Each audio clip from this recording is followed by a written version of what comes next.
right, guys, welcome back to the stream. Welcome back to the channel. Welcome if you are new. Thank you guys so much for being here with me and waiting patiently, as always, for the stream to start. We have quite a bit to go over and talk about today. So I'm going to get into some of the topics. We'll just kind of ease into them. There are a couple of pretty important things that have happened, but also some, I would say, not so important stuff, but pretty interesting stuff as well. Stop moving things around, new setup. Yeah, well, I kind of had to. I feel like it was overdue, but I actually had to because, I mean, you guys can't see it, but I have a new desk, and this desk is large. So even though it seems a lot tighter and more condensed, it's actually a lot better for me because I have way more desk space, way more room to work with. So yeah, you guys can't see that, but that's why I had to rearrange. Dude, it was a project and a half, let me tell you. Had to rearrange everything. But it was a good time. I had fun doing it. The view must be good. Yeah, it is. It's nice. And what's also nice is the lighting. I guess just the way it's configured and where the window is, the way the light shines through, it's pretty nice. I like it. I still was able to get the most important thing, which is Boss and Leia's cat tower here. No, Boss will still be here. He's not. I brought him over, but he just doesn't want to chill right now. He doesn't want to sleep in his tower. I don't know why. He's very picky and choosy. He seems to. I know he's totally fine with it being moved, but MBG is trying to hide stuff in his room. Shh. Shh. You can't see all the life-size cutouts of PlayStation executives and PlayStation characters I purchased. You're saying the ghost picture looks fire up close? Yeah, it does look. I had to make sure to keep that. It does look really good. It does look really good. But yes, as you can see, a new setup. But let me first. Well, I'm trying to think what I want to do first here because I see I have a super chat from New Soul 9. All right, first things first, I'm going to read New Soul 9's super chat. And he says, anyone had Wendy's? You know, it's actually funny. It's been a while, a good long while since I've had Wendy's. I like Wendy's, but I'm not like the biggest fan. They're not my go-to, you know. I had McDonald's a couple nights ago, so there's that. But yeah, I don't know. Wendy's is good. I don't really eat from Wendy's very frequently. I've been trying not to eat out as much, truthfully. Not only is it very expensive, but it's just not usually good for you, you know? So, all right. New Soul 9, thank you so much, man. I'm going to give you guys a rundown of some of the topics we're going to be discussing over the course of today's stream. And then, yes, and then we'll take it from there. So the first topic we're going to be talking about has to do with The Last of Us multiplayer as well as Bungie. It's kind of going to be a dual topic. On one hand, we're talking about The Last of Us project because apparently it is alive. It is not canceled. And I think that this gives a lot of people hope, a lot of people who were excited to see this and wanted to see this. It gives them a lot of hope. So we're going to talk about that. We're going to talk about an update with Bungie. We're going to talk about the PlayStation 5 Slim and how we are now getting our first teardowns happening. So we're getting a lot of new details there. We're going to be talking about Call of Duty Modern Warfare 3 because it's not looking too good so far. It's not looking too good so far. And we have some auxiliary topics as well that we may touch on. Or optional topics, I guess is what I'll call them. But I want to point out here that we have Herpy Derps. The legend returns. Another legend returns. Herpy Derps comes in and he decides he wants to gift the channel 5 memberships. So guys, I already see some W's in the chat. Let's get some more W's in the chat for Herpy Derps. continuing to show a lot of support here, which is greatly appreciated. Herpy Derps. Thank you. That's for you, man. Thank you so much for continuing to support the channel, getting us off to a strong start with 5 membership gifts. This will actually be a good opportunity for me to let you guys know how you can support me before we dive into the topics. Obviously, becoming a channel member is a big way for you to help support what I do here, support directly. You get access to some exclusive perks, but if you are already a member, you can also gift channel memberships. It's a big thing we do here on the channel. Not only does it support me directly, but it, it helps get the community more involved. The community is very grateful for all of the membership gifts, or you can donate a super chat like New Soul 9 has, which, you can ask a question, make a statement, give an opinion, whatever it might be, and it supports me directly. So big shout out to everybody who continues to support my channel, who supports the community. Really appreciate it. Without it, I simply wouldn't be able to, keep these streams going the way I do. I also have to ask you guys really quickly. I'm noticing on my end, and I just need to confirm if it's happening on your end, that every now and again there seems to be a kind of hiccup where like a freeze frame for like a moment. Is that happening to you like consistently, or is that just something I'm seeing on my end? Because I feel like that's not normal. Like that's not something that usually happens. I just want to confirm this before I move on in case there's anything I have to correct. You got it once. The video froze for like just 2 seconds one time. Gaming Survivor says Astral Realm interference. It lagged for you when I said that. Interesting. I wonder why. I wonder what would be causing this, because I didn't change any settings. I mean, my setup here did change, but other than that, well, I'll just keep an eye on it. If it's not, if it doesn't persist and it doesn't keep happening, then whatever, just kind of update me as we go further into the stream. Like 20, 30 minutes from now, let me know if it's something that you've continued to see. You're saying my stream is laggy as hell. You sure? I don't think anybody else is having that problem. I mean, at least I haven't seen anybody complaining about that. All right, I have chat from Orange, who's been a member for 6 months. Thank you for that, buddy. You're saying today is Little Big Planet's 15th birthday. Sumo Digital and Media Molecule are teaming up on a new game on X. Some Little Big Planet content creators leaked some footage months ago. That's actually really interesting. I didn't realize it was Little Big Planet's 15th birthday.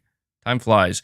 I mean, you have to imagine that Sony has to do more with Little Big Planet, right? And Sackboy in general, because it's like one of the only more family-friendly, more broadly appealing IPs that they have, alongside like Astrobot.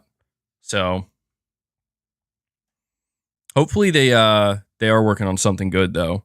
I mean, we know that Media Molecule is now moving on to a new project. You guys are saying it's happening to you. The stuttering keeps happening. I have no idea why it's doing that, and I do apologize. There's nothing obvious on my screen. Oh wow, I can't see the member count. That's weird. Let me do something really quickly. I think I might have to turn HDR off here.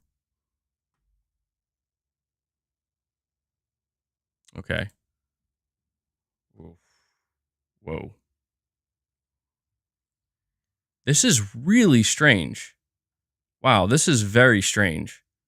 What is happening with the... Hold on, guys. Give me... So I had to turn HDR off on the monitor. Oh, okay. It's because it didn't lower the brightness. My fault. No, that's not it. Something is terribly wrong. We are going to dive into these topics. Give me just a moment. We are having some technical difficulties. I think I know what it might be. I might have to configure the video. I think that might be it. Let me check. You might see some changes on your end.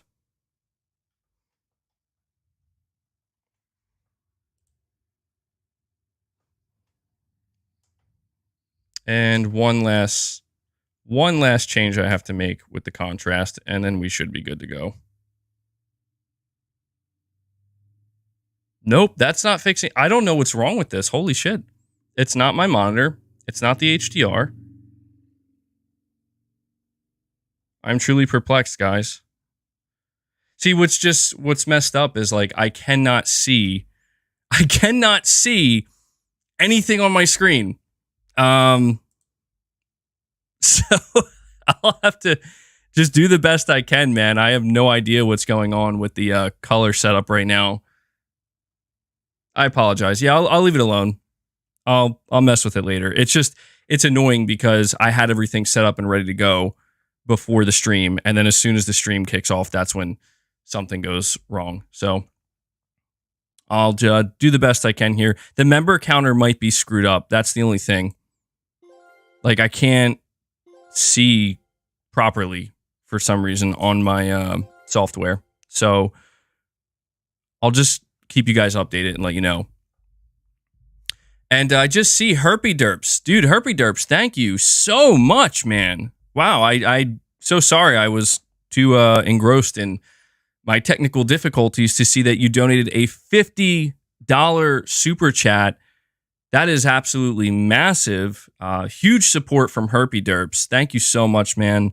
It really does mean a lot. Let me read what you're saying here. You're saying, I haven't been able to tune in or donate the past few weeks because of work. Just wanted to jump in the chat for a few minutes while I can. Well, I very much appreciate that, Herpy Derps. It's very kind of you, and the fact that you're taking time out of your day to even watch, let alone drop membership gifts and drop a $50 chat here to support the channel. That says it all, man. That's a very generous, very kind thing of you to do, Herpy Derps. And any support you show, any support any of you guys show means a ton to me. So thank you so much. It's awesome. So Herpy Derps, that's for you, man. That's for you. That's for that $50 super chat, bud. Good stuff, man. We also have BB12, member for 6 months, says, MBG, I'm sure you help a lot of people going through their struggles listening to your podcast. And though we don't know you, you feel like a friend. Well, that's very nice of you, man. You guys are being so kind. I didn't expect this. We're going to dive into the topics, but I have to just acknowledge the awesomeness of this community for being so kind to me and, donating to the channel and having such kind words. It's awesome to think that there are some people that tune into the streams and it helps them out, and it, maybe distracts them or makes whatever they're going through maybe go to the back of the mind temporarily. It's very cool stuff. So BB12, thank you so much for that. Herpy Derps, once again, shout out to you, my friend.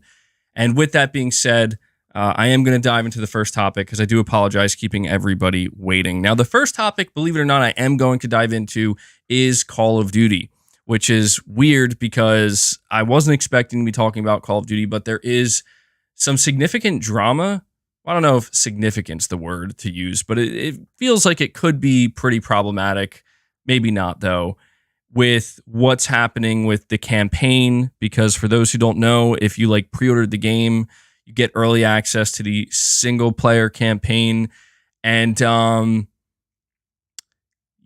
single player campaign seems to officially confirm that this game is DLC or was supposed to be DLC officially.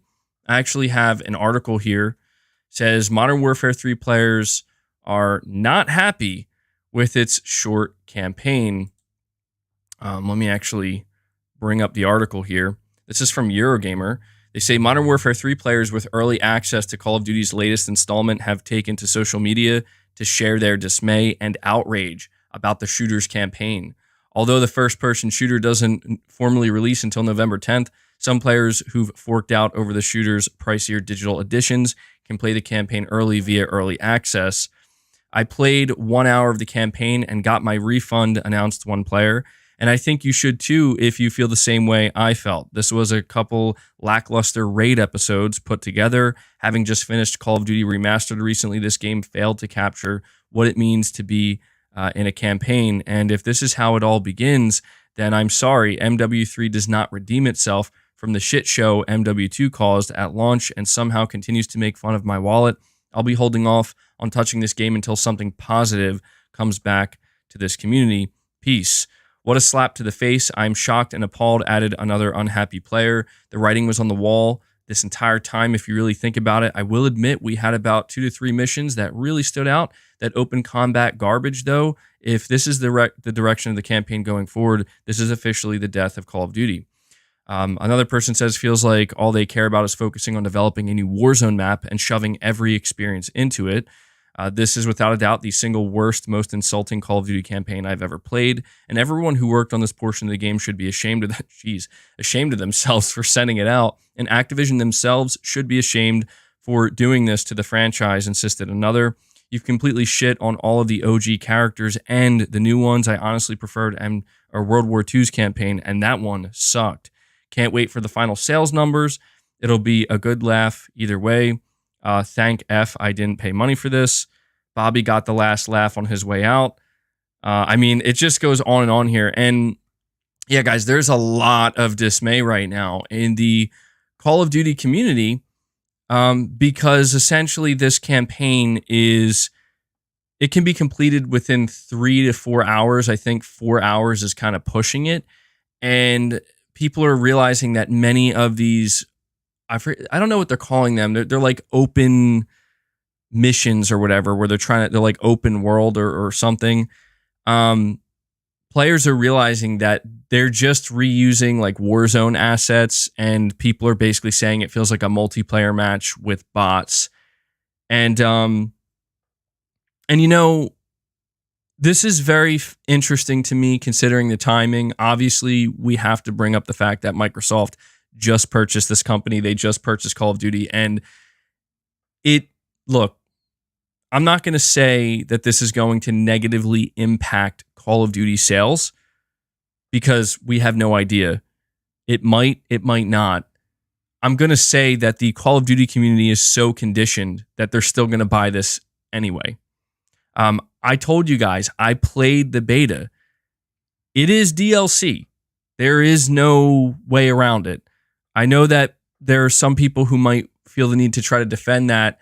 Even if you're somebody who's going to buy it and enjoy it, there's no reason for you to feel the need to defend that because it's just, that's what it is. Activision decided that they were going to put together a DLC and then sell it to you for the price of a full game. And playing the beta myself confirmed this, but now seeing what they did with the single player campaign, this pretty much confirms that this thing was very quickly put together, rushed, absolutely rushed, shoved out the door. And this is the epitome of we're just going to let the brand name do the selling for us. They're bringing over Modern Warfare 2 weapons. They announced recently they're bringing over Modern Warfare 2 maps. This is ridiculous. And I want to honestly encourage everybody to really think about the message you're sending Activision Blizzard if you're going to buy this for full price. Now, I get it. For a lot of people, Call of Duty is like, you know, it's a yearly tradition.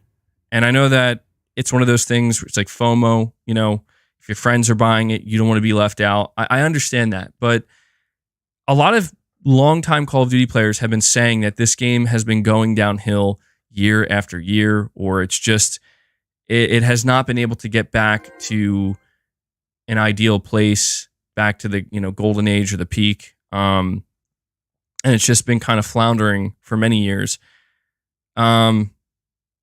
If you purchase this, you're not ever going to get that.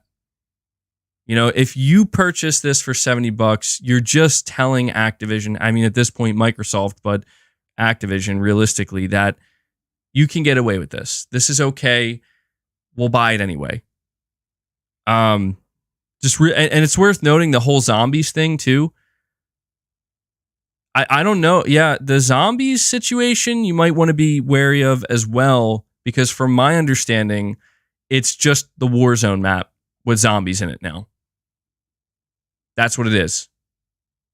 I mean, it's pretty clear that Sledgehammer only had about a year to work on this, and they had to put the majority of their focus on the multiplayer, remaking the maps for Modern Warfare 2 and adding some new weapons.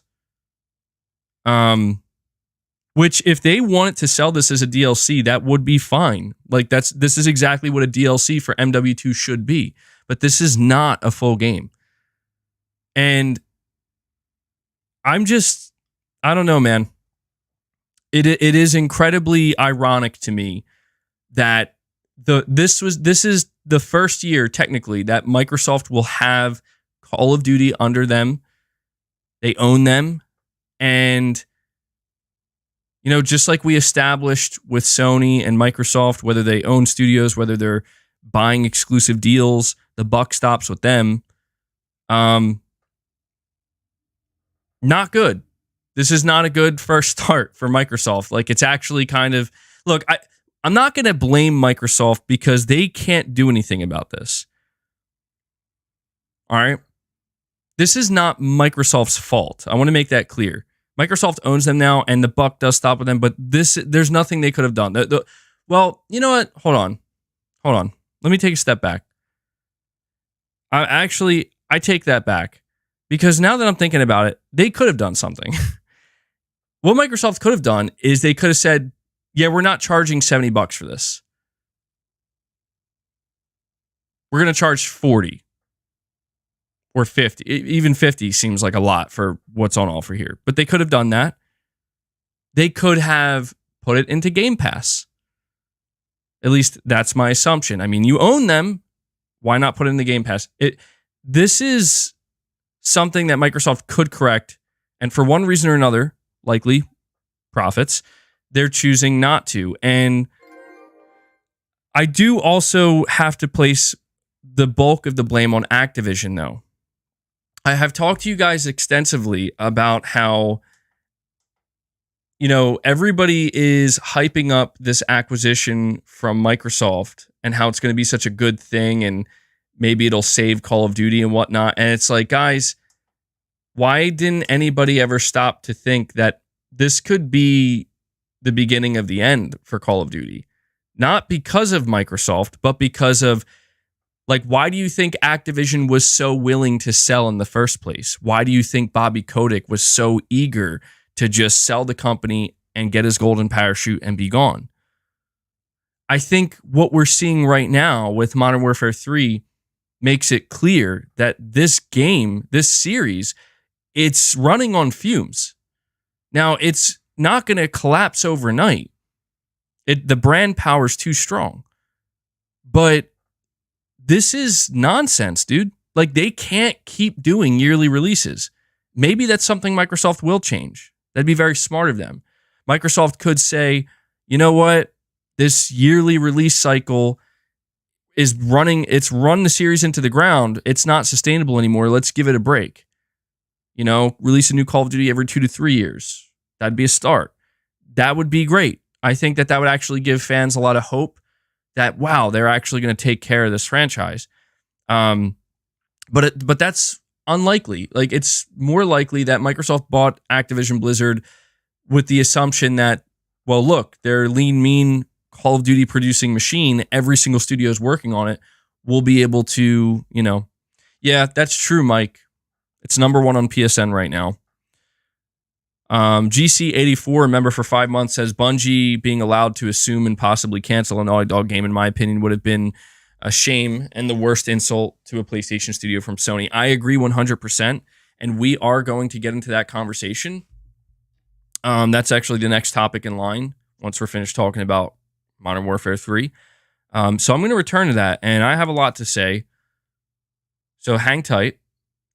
We have Dark Horse with a $5 super chat who says, bro, none of this matters. Everyone will be playing multiplayer. This just sounds like Reddit Tip your Fedora energy. This has nothing to do with Microsoft. Dark Horse, I disagree with, I mean, I agree with you and disagree with you at the same time. I'll tell you why momentarily, because I have to give a big shout out to Hellbound 1981. Hellbound 1981 comes in, another legend, and does what he always does and drops 5 more membership gifts for this community. So guys, let's get some W's in the chat for Hellbound. Chat, I need your help right now. How many members does it say we have on the bar? Because I have to add them, and I cannot see the bar for some reason. So you have to let me know. It says 6. Okay, so we're at 10. With Hellbound's 5, we're at 10. I have to add 4 more. So big shout out to you, Hellbound 1981. Another legend doing legendary things. Thank you for always supporting the channel, man, and always supporting this community. Let me add that. All right, it should say 10 now, but we are at 10 memberships. Dark Horse, I agree with you and disagree with you at the same time. I agree with you in the sense that if you were to ask me, okay, well, do you think this is the year Call of Duty, collapses, or it doesn't have a big enough player base, or people stop buying it? No, and it pains me to say that, because it truly reveals just how bad this industry is, where like this game's going to do amazing. The overwhelming majority of people don't give a shit right now that they're being ripped off.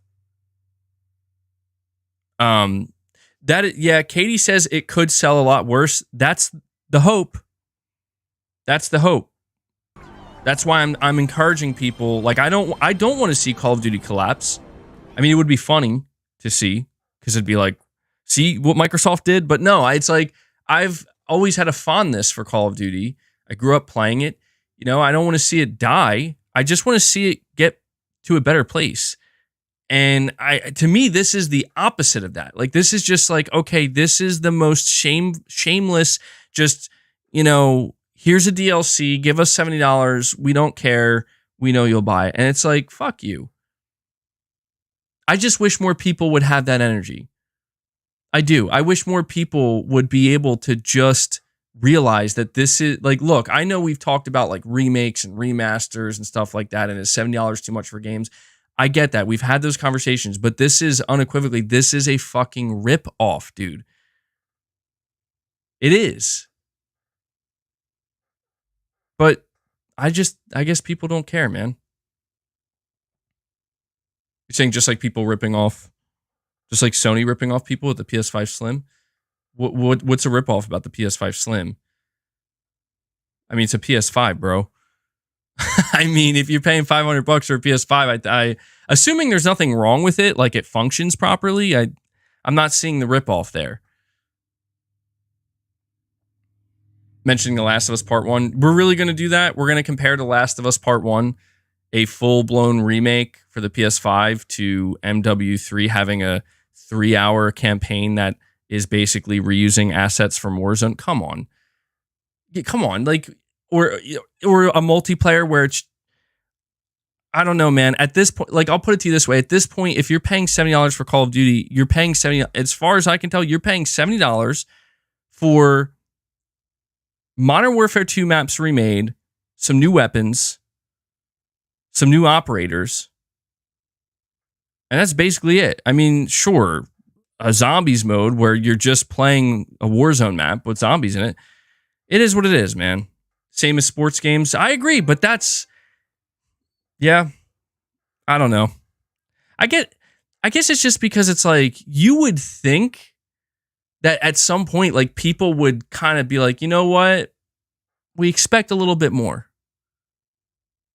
That's all. Like, that's all I'm saying, where it's like, you would think at some point people would, like, kind of feel bothered enough to be like, what is this? Like, you guys, like, this is the best you could do? Like, you're going to ask me to give you $70 yearly for this game, and this is the best you could come up with? It just bothers me because if people just, even just 1 year, if this was the year where it's like, let's put our money where our mouths are, let's take a step back and not give them our money.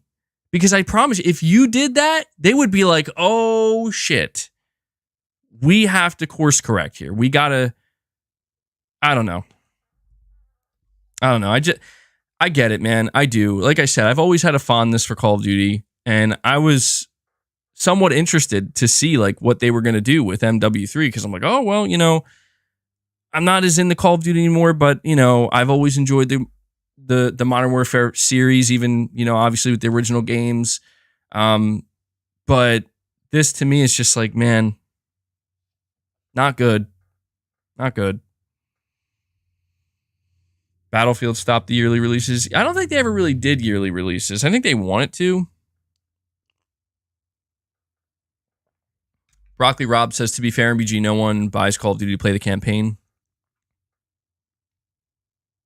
I mean, I understand that. The bulk of people are buying it to play the multiplayer, but that's still where I'm like, that's why I said, like, that's why I tested out the beta.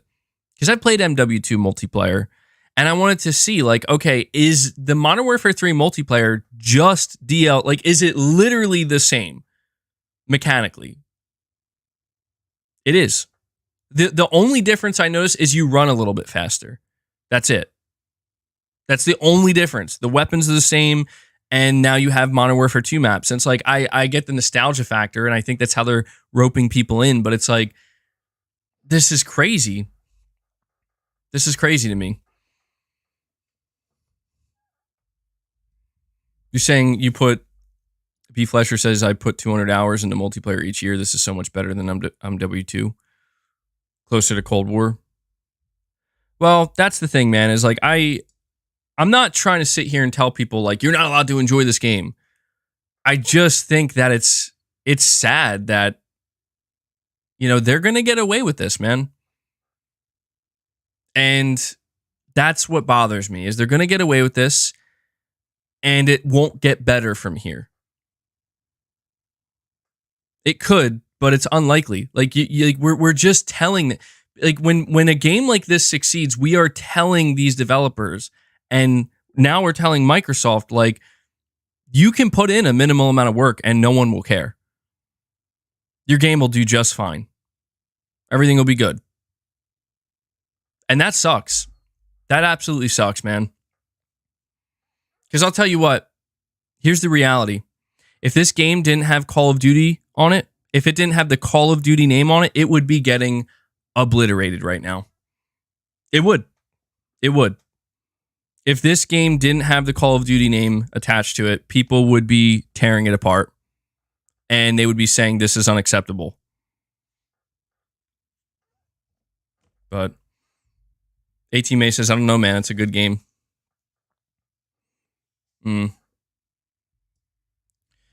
Well, I'll tell you this. I'll be very curious to see next year's Call of Duty, 2024's Call of Duty, because that's going to be Treyarch. And they had 4 years. 4 years to make, I'm assuming, another Black Ops game.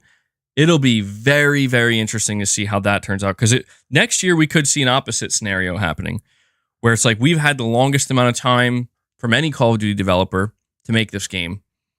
And we're looking to turn things around from last year's MW3, like something completely new, 4 years of dev time. So I don't want to say all hope is lost, but it's just like, I don't know, man. What rubs me the wrong way more than anything is that there were many reports, many rumors, many leaks that this was supposed to be a DLC. And you know that somewhere along the way, they just got greedy and they got nervous and they said, no, it's going to be a yearly release. It was supposed to be DLC, but they just decided, you know what, this is good enough. And that to me is the most disappointing. But yeah, 3.5 to 4 hours for a campaign. Oof. I mean, I played many of the Call of Duty campaigns, man. Many of them were very good.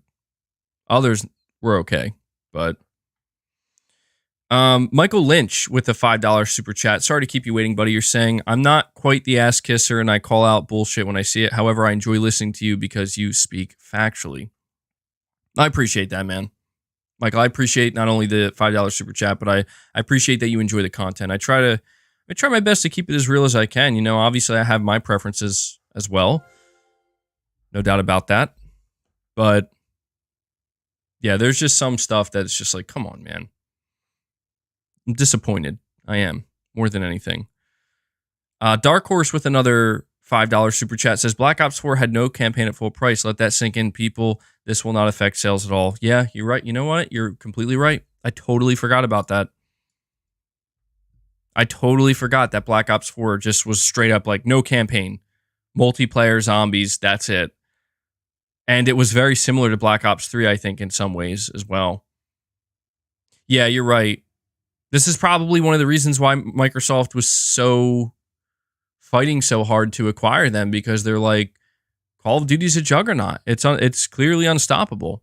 We could release a DLC for full price and people will love it. You know, I mean, look, they released a Call of Duty game with no campaign and it did just fine. I mean, I'm assuming it did fine. Maybe it didn't sell as well. I have to imagine there's some kind of ramification for this, right? Something. Saying all this is just a fake cry out. It's no, dude. See that, Mike? I think that's the wrong attitude to have, man. Like, it's not. I mean, you're right in the sense that it reminds me of something I've said many times myself, where it's like I can sit here and I can complain all I want, and we could sit here and complain all we want, but it's not going to change anything. That I do agree with. In that sense, it is kind of BS in the sense that it's like, well, how long do you really want to go on about this? You know, like, is it going to change? Are people going to cancel the pre? No, it's not. It's not going to change. But I guess it's just one of those things where it's like, man, I kind of wish it would, you know? But MBG wants blood. Now, we'll see, man. We'll see. I mean, if it sells poorly, we'll know, but I don't think it will. Kaz James says another crap Microsoft game. Yeah, bro. What, IGN gave it a 4 out of 10? What's going on? What's Microsoft doing? Low cut. I'm gonna mention that. Yeah, I'm gonna mention that in a second. Sage Infinite NJ, member for 6 months, says, much love, MBG. Call of Duty is damned if they do, damned if they don't as far as the campaign. Also, we need Death Stranding 2 info. That I agree with. Where's Death Stranding 2? We need more info on this game. I want to hear more about Death Stranding 2. As for the first thing you said, Sage Infinite, you're probably right about that. I do remember quite a few of the earlier Call of Duty campaigns, like Black Ops 1, Call of Duty 4, Modern Warfare, MW2, MW3, even Black Ops 2. I mean, they all had, even World at War, they had really good campaigns. And that to me is what's kind of ultimately sad about this, is like, I would like to see them put more of an emphasis on the single player side and not just kind of, you know, crap something like this out and be like, this is good enough, right? It's like, come on, man. Come on. You do better than that. Give it more time. You won't, but Treyarch, save us. Save Call of Duty. Call of Duty will basically be free next year. I mean, yeah, I guess if you're that, we'll see. I don't know. I'm not going to say that because, like, it's an assumption, and I'll just say this: let's wait until Microsoft decides to let us know their plans with Call of Duty and Activision Blizzard, because right now everything's an assumption. The assumption is it will go on to Call of Duty, or Call of Duty will go on to Game Pass in the future, day one. But there's also the chance the price of Game Pass could go up. Yeah, Game Pass is not free. I get what you're saying, where it's like it's so cheap for like a month subscription that you pay $11. It's like, to a lot of people that would feel like you're getting it for free, especially after paying full price for so many years. But we got to wait, man. We got to wait and see what their plan is, because I'm telling you, they have a plan. They do. Like, I think it's highly unlikely that Microsoft's just going to come out and say, you've been paying $11 a month for Game Pass, and now we're just going to throw Call of Duty in there every year. I just don't think that's going to happen. I think it's either going to be like there's going to be some kind of caveat where like Call of Duty will launch 6 months later onto Game Pass, or if it does launch day one onto Game Pass, then I think they're going to have to increase the price of it. All right. I mean, I just feel like if there was ever a time for them to up the price, it's like, well, we're dropping Call of Duty into it. It's like, well, yeah, I mean, yeah, people would be okay with that. But I get what you're saying. The dude, a member for 6 months, says Xbox calls Sony Games DLC, then they buy Gear 6, Halo 8, Forza 8. The mental gymnastics required to think like this is on the level of having A plus chromas. Get damn the dude. That's brutal, man. Yeah, well, you're going to continue to see that. I mean, look, man, I'll be honest with you, the dude. There's no reason in even acknowledging it anymore because there are many people out there where it doesn't matter. That logic has no place in their conversations and in their mind. I'm not saying that there's anything wrong with people buying, the next Halo or Gears or Forza or anything like that. I'm just saying like the people that are the most vocal in this regard are the same people that they're not going to listen to anything you have to say. That's the last thing they're going to do. You're never going to win with them. There is no winning. It's not about being logical. And, it never has been with these types of people. And that's fine, to each their own. But I'll leave it at that. We have Dark Horse again. Thank you for the super chats, bud. You're saying Game Pass is now price locked for 10 years. I mean, when you say that, do you mean like you like re-upped your subscription for the next 10 years? So you got you have like 10 years of Game Pass at the price of what, $11? Or are you saying that Microsoft is not going to up the price for 10 years? That's because like if that's what you're saying, I don't recall hearing anything like that. Maybe I missed it, but did they ever say that? I don't recall them saying that.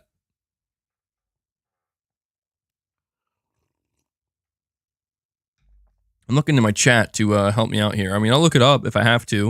It's not a big deal. Saying what? That the Game Pass price is locked in for the next 10 years? I don't think so, man. I do not think they would ever say something like that.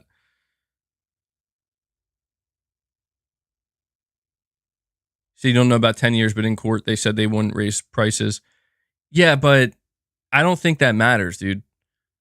Like that could like they probably were told like, say you won't raise the prices, but Microsoft isn't stupid. Like they know they're going to have to raise the prices, and they will probably be able to just get out of the lie basically by being like, but here, let me show you why we had to.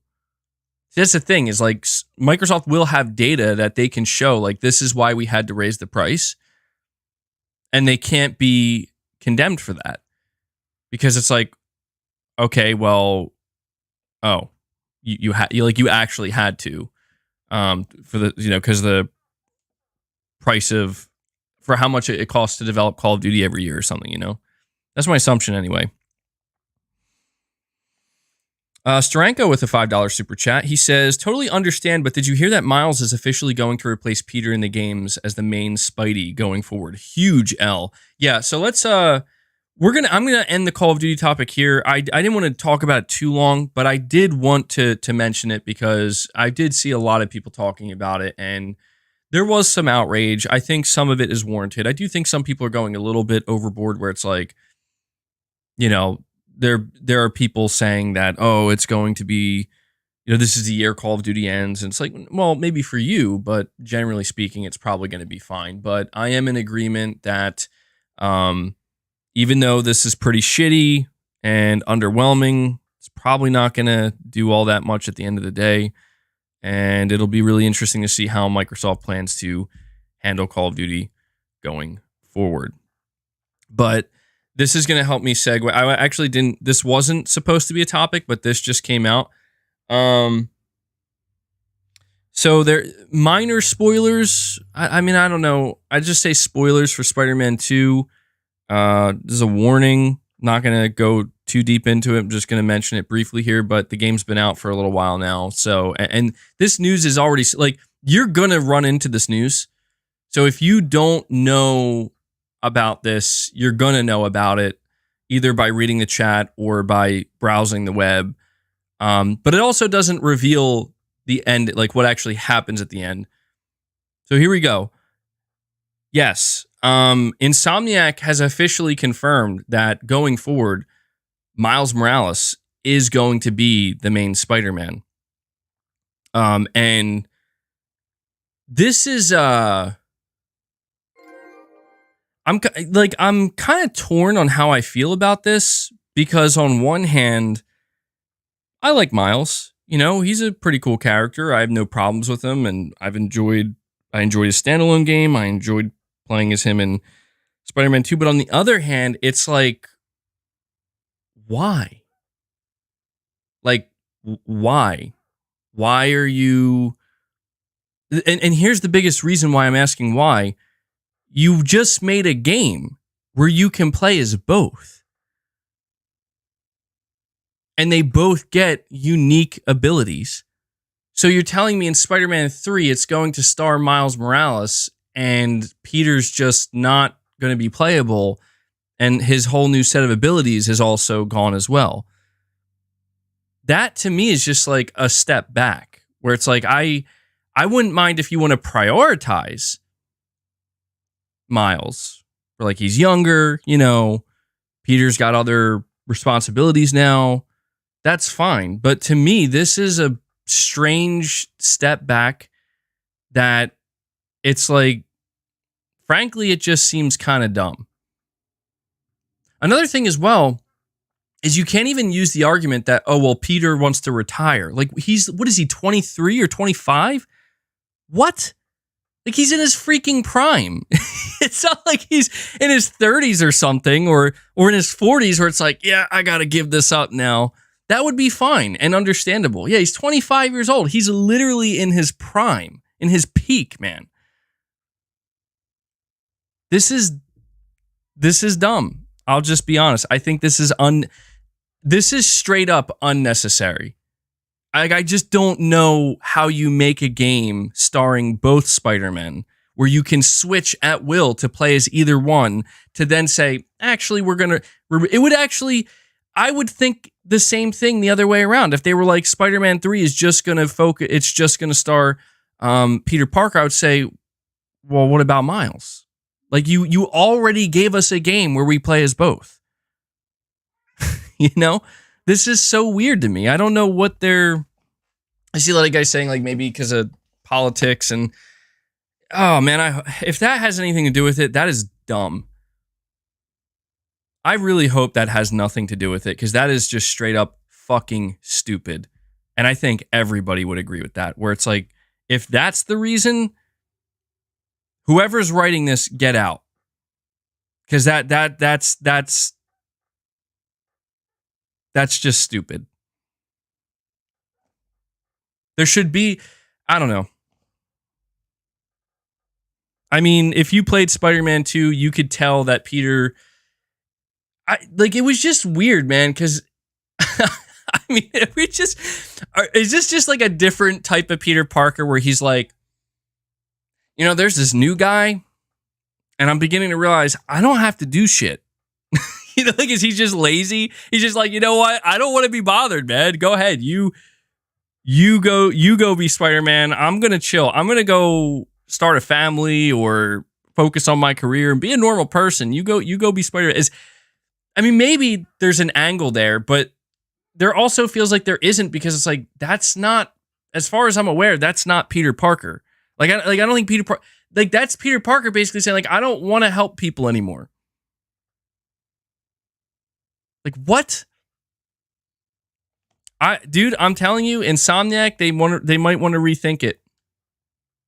And I don't say that lightly. I think that Insomniac going forward, they should seriously rethink if this is what they actually want to do, because you're gonna lose a lot of Spider-Man fans in general, because a lot of people only care about Peter Parker.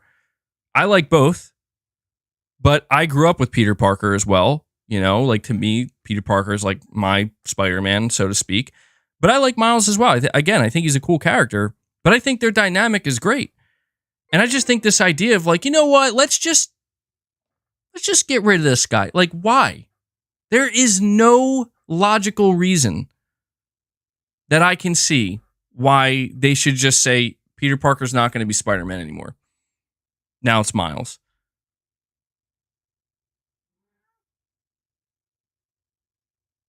A superhero is supposed to prioritize others over themselves, especially at 25. That's what I'm saying, man. Like, if it was different in the universe, like if he was older and it really was obvious that, like, man, he's getting worn out, that's fine. Like, that would be perfect. That would be perfect, because it's like, take the mantle, man. Like, I have to pass the torch. But this is just like, they're just making Peter seem like a little bitch. I'm going to be real. I'm going to be straight up. They're turning Peter Parker. I mean, some maybe would say Peter Parker was always kind of like, you know, that way. But I mean, they're really making him into like a kind of, I don't want to do this anymore. I just want to go home. What the fuck you mean? Like, you're Spider-Man. Whatever, man. Whatever. It is what it is. I'm just saying, I'll be willing to, like, all right, let me add something to this before I move on. I just want to add to this that there could be a layer to this that they're not revealing yet. Okay? There could be another layer to this, and this is why I'm not going to jump to conclusions. I mean, I am, but now I'm going to come back and say, okay, let's wait and see what happens. Because what could happen is they're coming out and saying, like, yeah, Miles is our main Spider-Man going forward, and Peter's going to kind of take a back seat. And maybe this could create a type of dynamic where take Peter away for a little bit, make Miles the playable character, make people miss Peter, right? And then maybe in the third game, there'll be a major plot point where Miles is like, yo, Pete, I'm gonna need your help. And then everybody gets really excited because he comes back and he's like, yeah, I could see that. I do want to, so I don't want to, like, completely, you know, I don't want to go in too hard here on Insomniac because there's just too much we don't know. But if they want to go in that direction, I'd be willing to see that, because it could create a pretty cool arc for Peter, where maybe he's just, like, down in a way, right? Like, maybe that's the angle they want to go, where he's just, like, depressed, maybe not depressed, but, like, he's just like, I don't want to be in pain anymore. I don't want to suffer through this. And then Miles takes the mantle, you know, keeps it going, and then something really serious happens, and then Peter's like, I got to get back. I got to go back to that. You know, I got to get back to and embrace that. I don't know. It could lead, if they handle it. What I'm trying to say is this: if they handle it right, it could turn out really well. But it's just a weird thing for them to say right now and do, because it's just like, okay, I mean, we just played this game with both of them and it was great. I assume that's what the third game would be like, maybe with a third character, but I don't know. And we have Corey the Legend Landiga. Corey comes in and he keeps the membership train going today, guys. He drops 5 more membership gifts for the community, and I have to give you a big thank you for that, Corey. Big shout out to you. Let's get some W's in the chat for Corey. He's always, alongside Hellbound and Herpy Derps, always showing immense support for the channel and the community, and I really do appreciate it, man. So thank you. There's a thank you, and do not be sorry. There is your Kratos, Corey. By the way, guys, do me a favor. We have over 500 people here watching, which is awesome. Thank you for being here with me. Hit that like button. It helps the streams out a lot. Maybe if we could get to 200 likes, that'd be fantastic. But this is just a, I don't know. It's a strange turn that they're taking in my opinion, with Peter. Because if we were like 3 or 4 games deep where Peter was like the main character, I could understand that. But we only had one game. We've only had one game where Peter was the only playable character. And then we had Miles Morales, and he was gone. And then in the sequel, you know, it was split.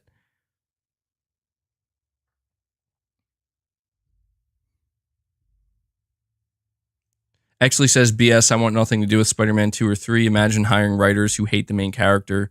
Peter deserved to have his own game. Spider-Man 2 was repulsive, in my opinion. That's a fair take, man. I understand.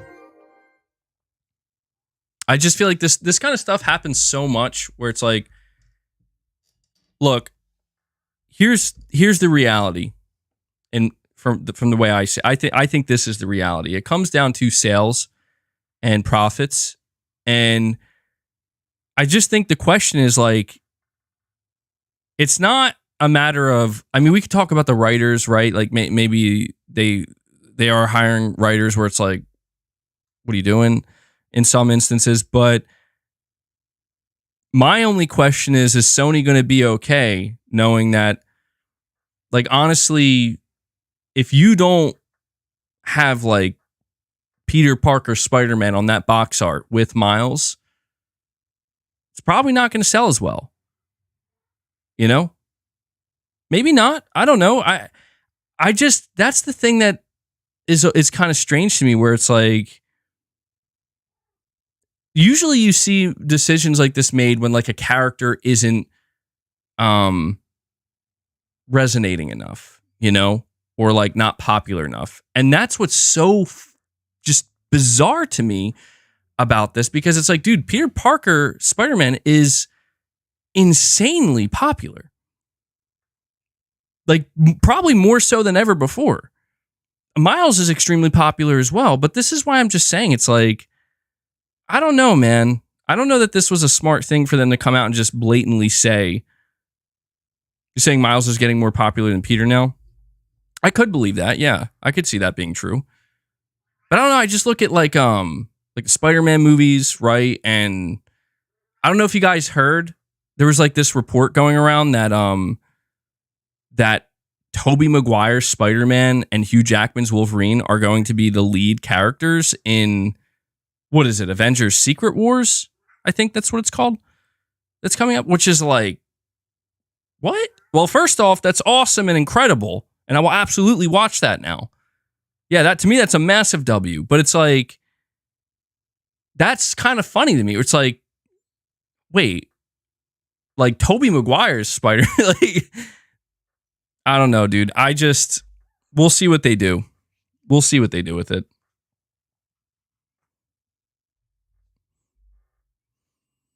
Maybe something happens to Peter in the next game. Oh, yeah, you're right. That could be another possibility. And that, to me, that would be actually exciting to see. I just don't like the angle they're taking right now. That's all. Again, not to get too spoilery, but I just was kind of surprised. Sorry, I hit my microphone. My boom arm.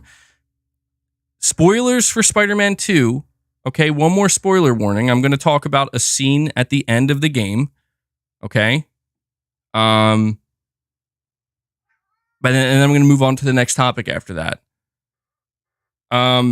So here we go. What I didn't like about the ending of Spider-Man 2, and it did catch me off guard, was that they just like straight up had a scene where it was an interaction between Peter and Miles, and Peter was just like, like, are you good if I just leave this to you? And Miles is like, yeah, I'm good, man. Don't worry about it. And that was just so strange to me, because it's like, I feel like we haven't had Insomniac's Peter Parker around that much. You know? He's taking a break. I mean, yeah. I guess. I was caught off guard by that. That's all. Because I knew what they were doing. I'm like, oh, okay, they're setting up the next game where now it's going to be like Miles is, the main Spider-Man. And that's fine. You know, Pete will be back. I believe it. They didn't leave it in a like. It's not like they had him like. They didn't show him like putting away his suit and being like, "Yeah, I'm done." But yeah, dude, he's $5,000 behind on his mortgage. He's got to take a break. Pete's got to take a break, man. He's got to find a way to make some money. Really. So, you know what?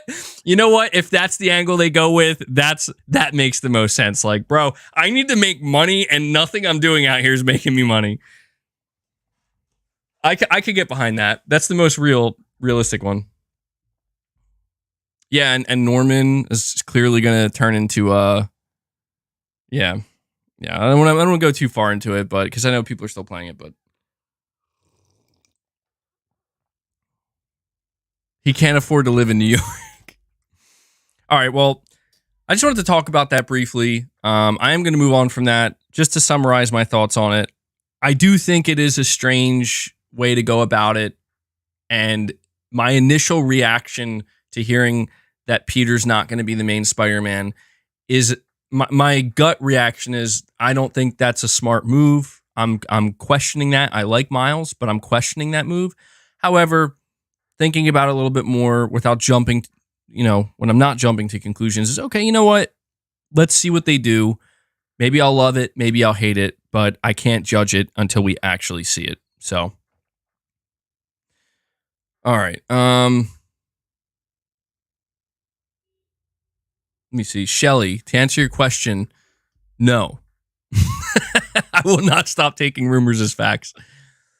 No, I get what you're saying, Shelly. I can't help it, man. Like when I hear something, if I believe it, like if it sounds believable to me and it makes sense and I'm passionate about what I'm hearing, yeah, you're going to get a reaction from me. But I get what you're saying.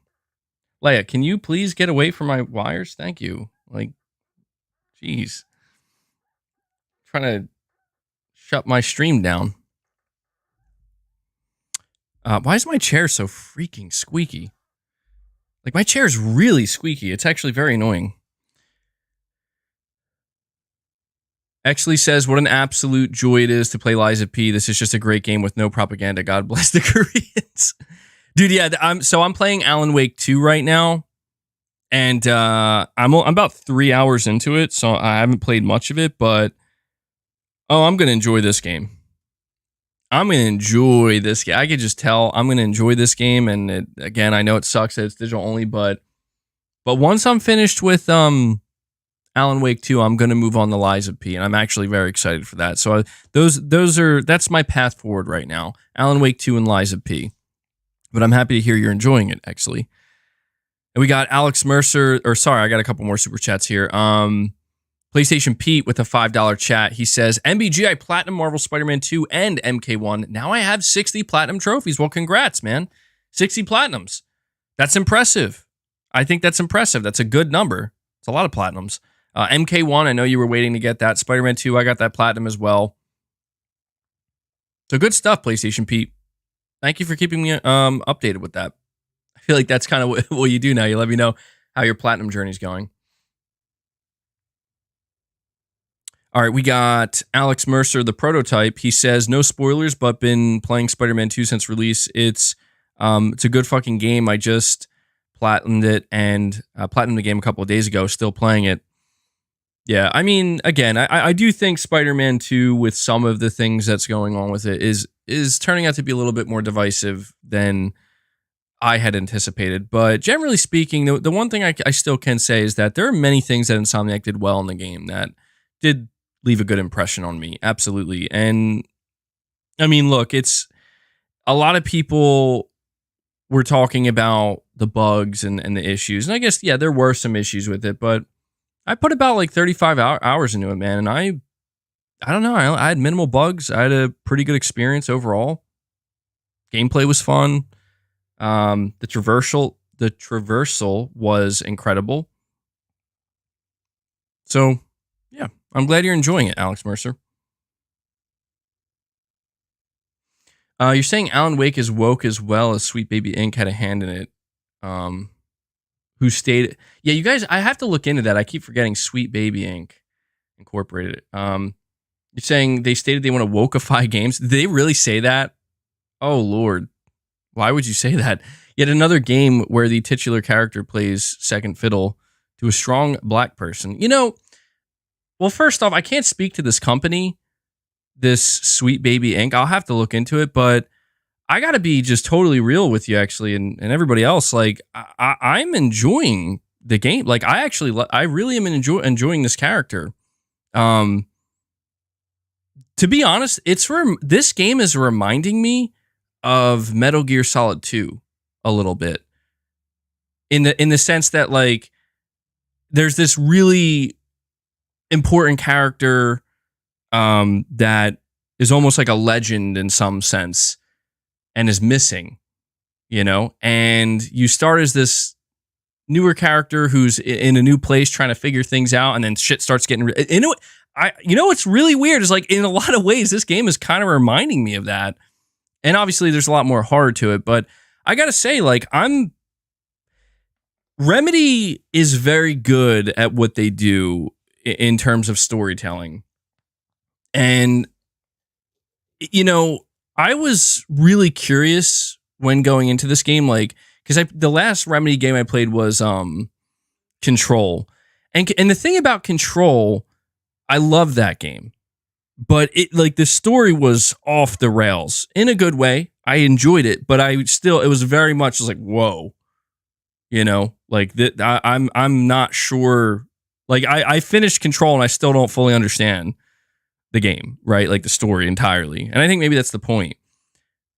But what I'm really enjoying about this game so far is it is blending that kind of insanity, like that just bizarre, like mind-bending stuff, with many parts where it's just very grounded and almost like it's, at some points, they almost make it seem like they're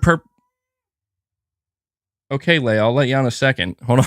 They make it seem like they almost want you to start to feel a little bit bored. I don't say like really bored, but just like, okay, you're just walking in a regular town, you're walking in the woods, there's like not a whole lot going on. Definitely some mystery and intrigue there. And then, like, boom, out of nowhere, it's just like, whoa, what the hell is going on here? And they just kind of flip everything upside down. And they had these, like, interactions with characters at times, like new characters. Okay, I gotta let my cat out. God, why are you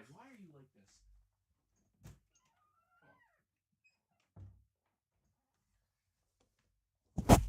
Sorry about that. She was like screaming at my door. But you have like these interactions with these characters where it's like they just like say things that like don't make sense. Like, it's like breaking the fourth wall in a way, but even in a way where the character doesn't understand what's happening, but even me, I don't understand what's happening either. And it's very interesting. I gotta say, man, like, from what I've played of it so far, Alan Wake 2 is turning out very good. And actually, I would look, man, I know you're saying that this company had a hand in it, and I'm not too far into it, but I am enjoying it. And it has it's a very narrative heavy game. And I think Remedy's doing a good job here. And I'll definitely continue to update you guys when as I get further.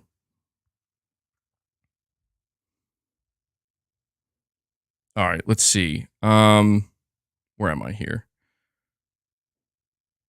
Trying to keep up with everybody. So Alex Mercer, the prototype, with another chat. He says SM2, Dead Space, and Jedi Survivor are my 2023 Game of the Years picks.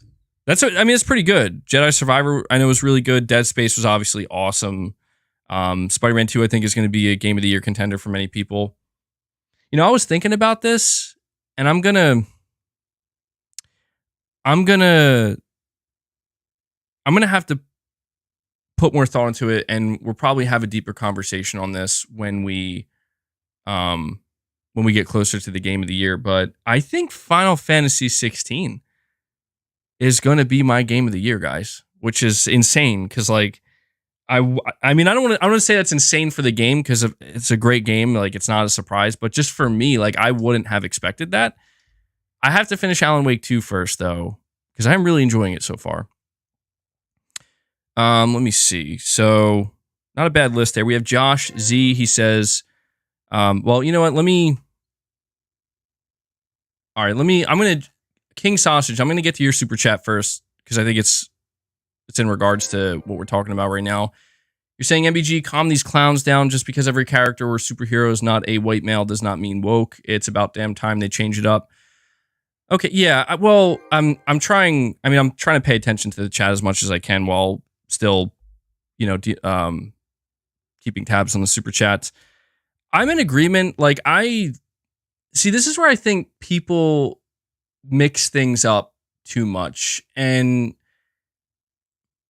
I don't want to speak for anybody, Like, I think that everybody's entitled to their opinion, obviously, and they're going to feel how they're going to feel.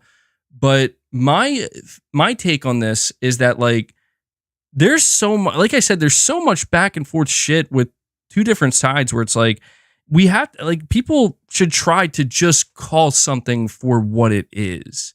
Like, for example, if somebody is upset about what they're doing with, like, Peter Parker, like, they're making it clear, like, Miles is going to be the main character and Peter Parker, is not going to be. I obviously assume people will be upset about that, people who are big fans of Peter Parker. But I am in agreement that, like, this idea that, a person's skin color, or a character's gender, like, to me, that none of that shit matters. It really does. Like, dude, again, like, hearkening all the way back to MGS2, like, Raiden was one of the most, like, feminine male characters, like, that I ever played. Like, and they even, like, made his body look feminine. But it didn't stop me from, like, I didn't think anything. I'm just like, well, I don't think this guy's as cool as Snake, obviously, but I wanted to play Snake, and I'm a little put off that I'm not, but, let's see where this goes. And it turns out that by the end of the game, I'm like, this character was well written in a lot of ways, and I enjoyed it. And I know that's not necessarily the same here, but I don't know, man. It's just like, I don't think about that when I go into a game. I try to just judge things for what they are as I'm experiencing them. And, there were definitely some things when playing Spider-Man 2 that, I rolled my eyes a little bit. I'm like, okay, yeah, whatever, I get it. You have some progressive writers. You're going to put the stuff in here, whatever. But generally speaking, it's like the character of Miles Morales, I like him. I actually like his character. I like his demeanor. I like him as a character. And I like Peter as a character as well. I have an attachment to Peter Parker as a character more so than Miles because I grew up with Peter. And, this is just where I am not in the writer's room. I am not part of the creative process with any of this stuff. And the only thing I'm left to do is just judge it for myself when I get to play it and experience it and witness it. And in the case of Spider-Man 2, I already talked about that, Spider-Man 2, there were many things in it that I did like, that I did enjoy, that felt great. There were other things that I was like, okay, well, this is a little bit, it feels like it's a little bit pushy, or it feels like it's just a little bit, it's pandering a little bit, certainly. But I asked myself, like, is this enough to make me be like, so you just hate the game?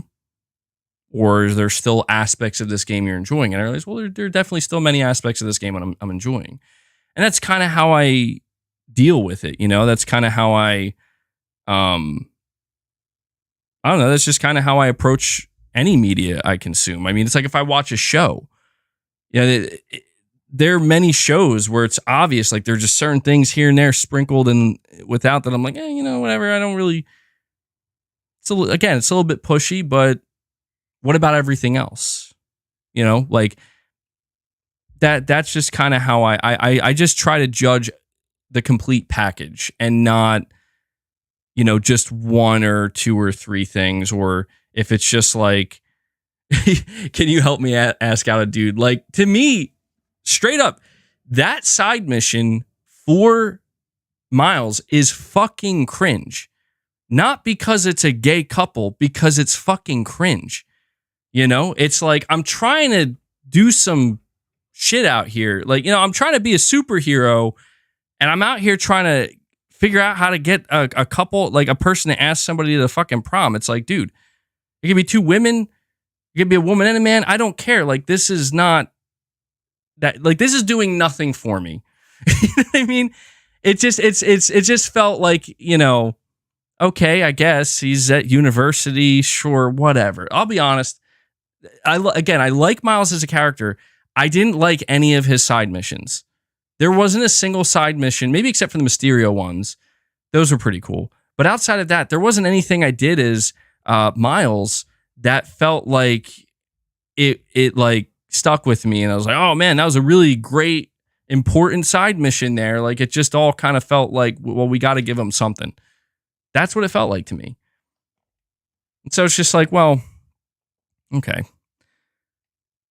It's just, yeah, I don't know, man. And it, you know, the fact that it is a gay couple, like, obviously people are going to focus on that and be like, oh, well, that's why they did it. It's like, well, I don't know, man. Like, I guess maybe that's where they felt like this is where we could, you know, have that type of inclusivity, which is fine. Again, to me, it's just like, but is this a fun mission to play or what? And the answer, in my opinion, is no, this isn't a fun mission. But there were other missions as well. Like the mission where you had to go around the university and take pictures of students. It's like, that's not fun. You know, like that's a very boring, uninteresting side mission. At least, well, in my opinion, anyway. Yeah, the Flame Cult was a really cool side thing they had going there. I thought they were gonna have like side missions for Black Cat or something as Miles. I thought that's what they were setting up for. You're saying you liked it? He interacted with his fellow students. Yeah, again, like I can understand, like, from a narrative perspective and a character perspective, where like we got to like show his university life. I get it, but the mirror puzzle, I actually hated that.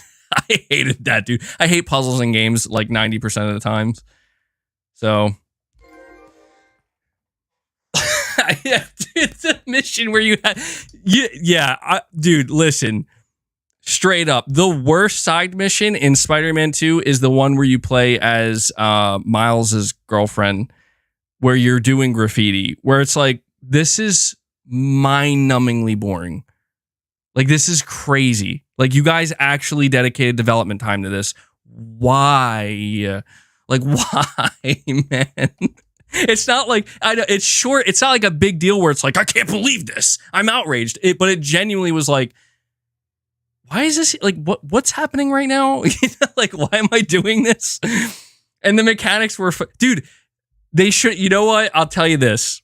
Insomniac should have called up Sucker Punch and they should have shared some tips, because doing the graffiti in Infamous Second Son felt more satisfying than the way that they had you do it in this game. Because I was like, oh, it's like a mini graffiti game. And it was like, the mechanic was you had to like hold down the stick, and it just would like, it was really not engaging in a fun way. You're saying it's a bad take? It's not a bad take. I think it's just a take. If you loved the mission, who cares what I'm saying then? It's just an opinion, man. I'm just being honest about it, you know? Like, dude, if I said I enjoyed that mission, I would be straight up lying to your face. And I'm not going to do that. If I said I enjoyed that mission, I'd be lying to you. But it wasn't the only mission I didn't enjoy, or side mission. The side content in Spider-Man 2, to me, is very much a mixed bag. There's side content that I'm like, this is not interesting and I don't care. I'm going to do it for the platinum. Not a big deal. But then there's other side content where I'm like, this is actually pretty good. I like this. And I like the Howard mission a lot. So, yeah. I also have, let me see, where am I at here? Josh Z, he says, in Raimi's Spider-Man 2, Peter was emotionally constipated and literally stopped being Spider-Man temporarily. This is not a new thing. That's true.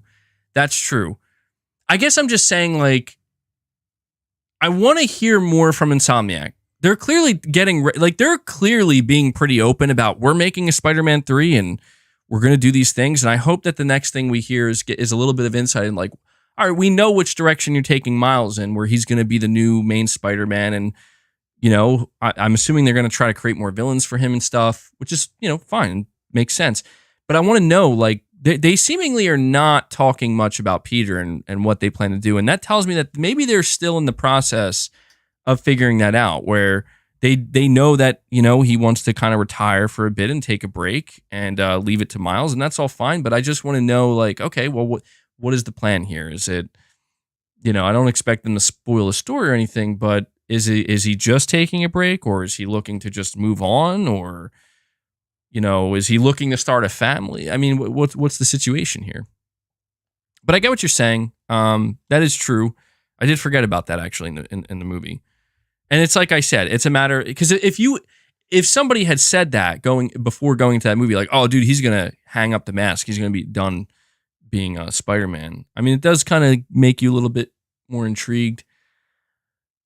I will say this, something I would love to see in Spider-Man 3 with Peter, because you know he's clearly going to be in Spider-Man 3, but he's just not going to be Spider-Man. I think this would be a great opportunity for Insomniac to really add more emotional depth to Peter, because I feel like for the entirety of Spider-Man 2, they kept kind of nudging towards it a little bit, where it's like Peter has like repressed feelings, and you know, when he's in the symbiote, you know, it's kind of slowly coming out, it's revealing like his certain dark truths and whatnot, and with his aunt and everything, and how he's tired of losing people. And this is all like, this is good stuff. It's like, okay, yeah, you're humanizing this character a lot, and this is why people love Peter. And I feel like they have a great opportunity in the third game to really lean into that kind of, you know, the darker, more depressing side of a human being here that can create a bit of a redemption arc. I feel like they tried to do that with the symbiote, and it worked well enough, but it was too quick. You know what I mean? It was just like, I'm in the symbiote and I'm getting angry and I'm getting taken over and I'm getting bad. And it's like, yeah, you are. And it's like, now I'm out of the symbiote and I'm super sorry, man. I'm super sorry for everything I did. It's like, okay. But it's just very much one dimensional. I'm curious to see if maybe with Peter's character, they can make him a more three-dimensional character, and really just kind of flesh out, you know, the inner turmoil in a sense.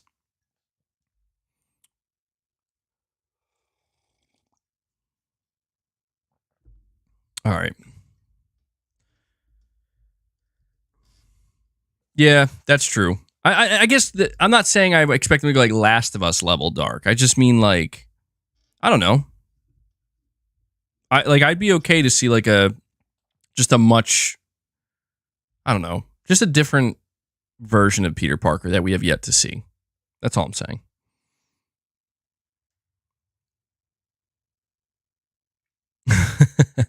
All right, let me see where we at here. We got Dark Horse. He says, MBG, have you got to the Max Payne references tie-in? I have not yet. I don't think I have. Again, I'm only a couple hours in.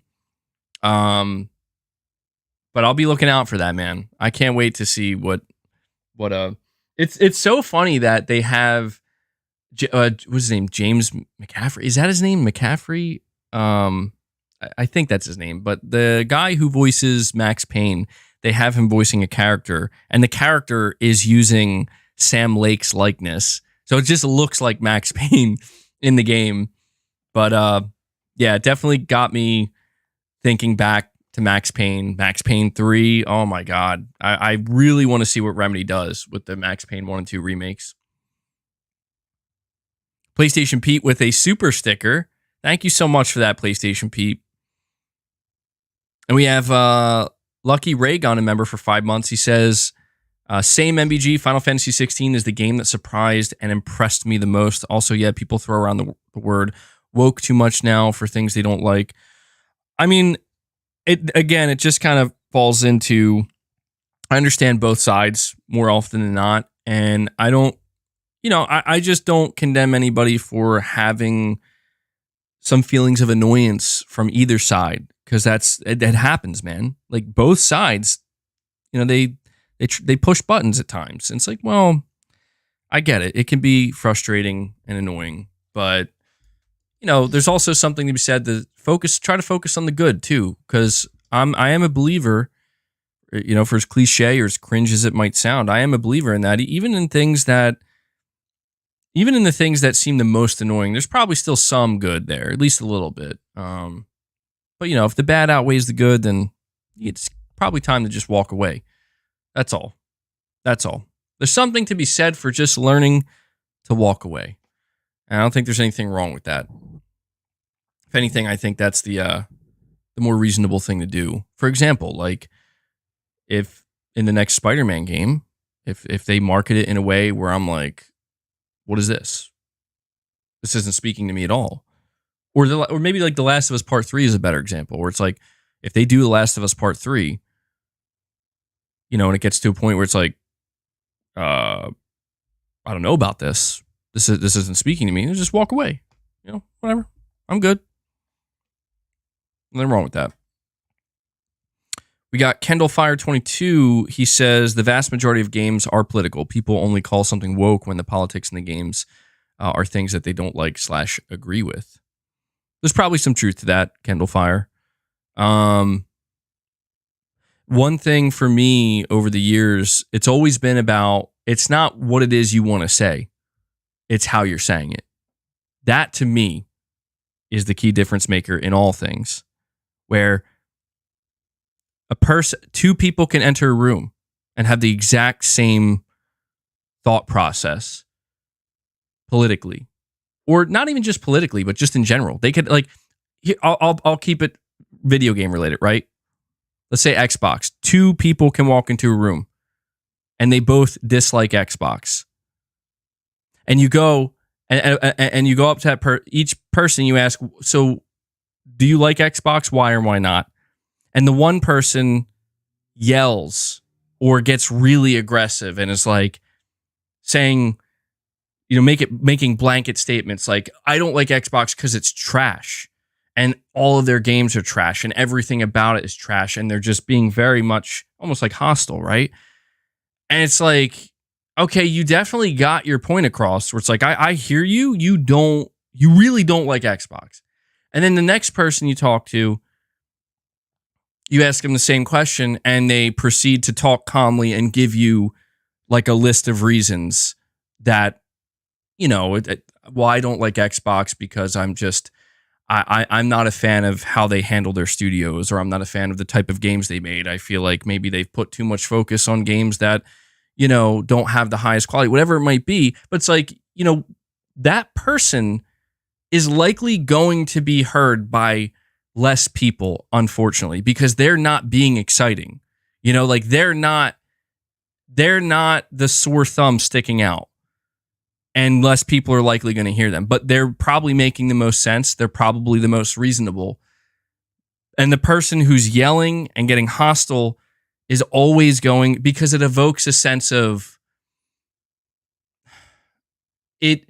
It's almost like it's almost like people are prying on the human senses, where a human being is naturally going to pay attention to something that's louder and more in your face or seems more threatening. That's just a primal urge and instinct and drive to do that. And it just seems like that's what this stuff is prying on anymore, where it's all about like, if you think about it, what both sides share in common. You ready for this? You know what both sides, because I know we keep bringing this up, but I'm only going to talk about it momentarily. The key factor that both sides share in common, that they actually are exactly the same? Fear. They both have immense fear about what could happen, what is happening, what might happen. And I get it. I'm not saying that there aren't valid reasons to be fearful of certain things, but sometimes I just think it's like, what if we just didn't live in fear constantly, and we didn't allow fear to constantly make us feel like we have to be angry or upset or always looking to fight something. I mean, it's just a what if, right? Like, what if we did try that? Would it be so bad? But, you know, not saying be a complete pacifist or anything. Fight for what you believe in. Have your convictions. Have your beliefs. That's your right. Absolutely. I only try to encourage people to just think just for a little bit beyond that and just see what it's like. Maybe calm down, Joel Osteen. Dude, that's funny. That's all. That's all, man. Thank you for tuning in. No.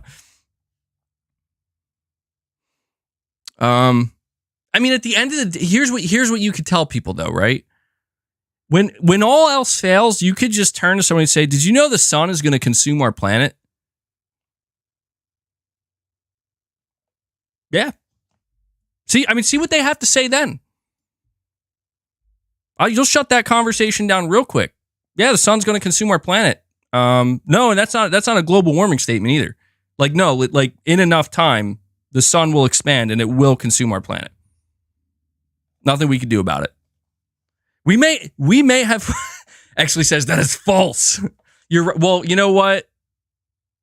You're right. Our planet will probably be fucking destroyed before that time. I'm just joking, by the way.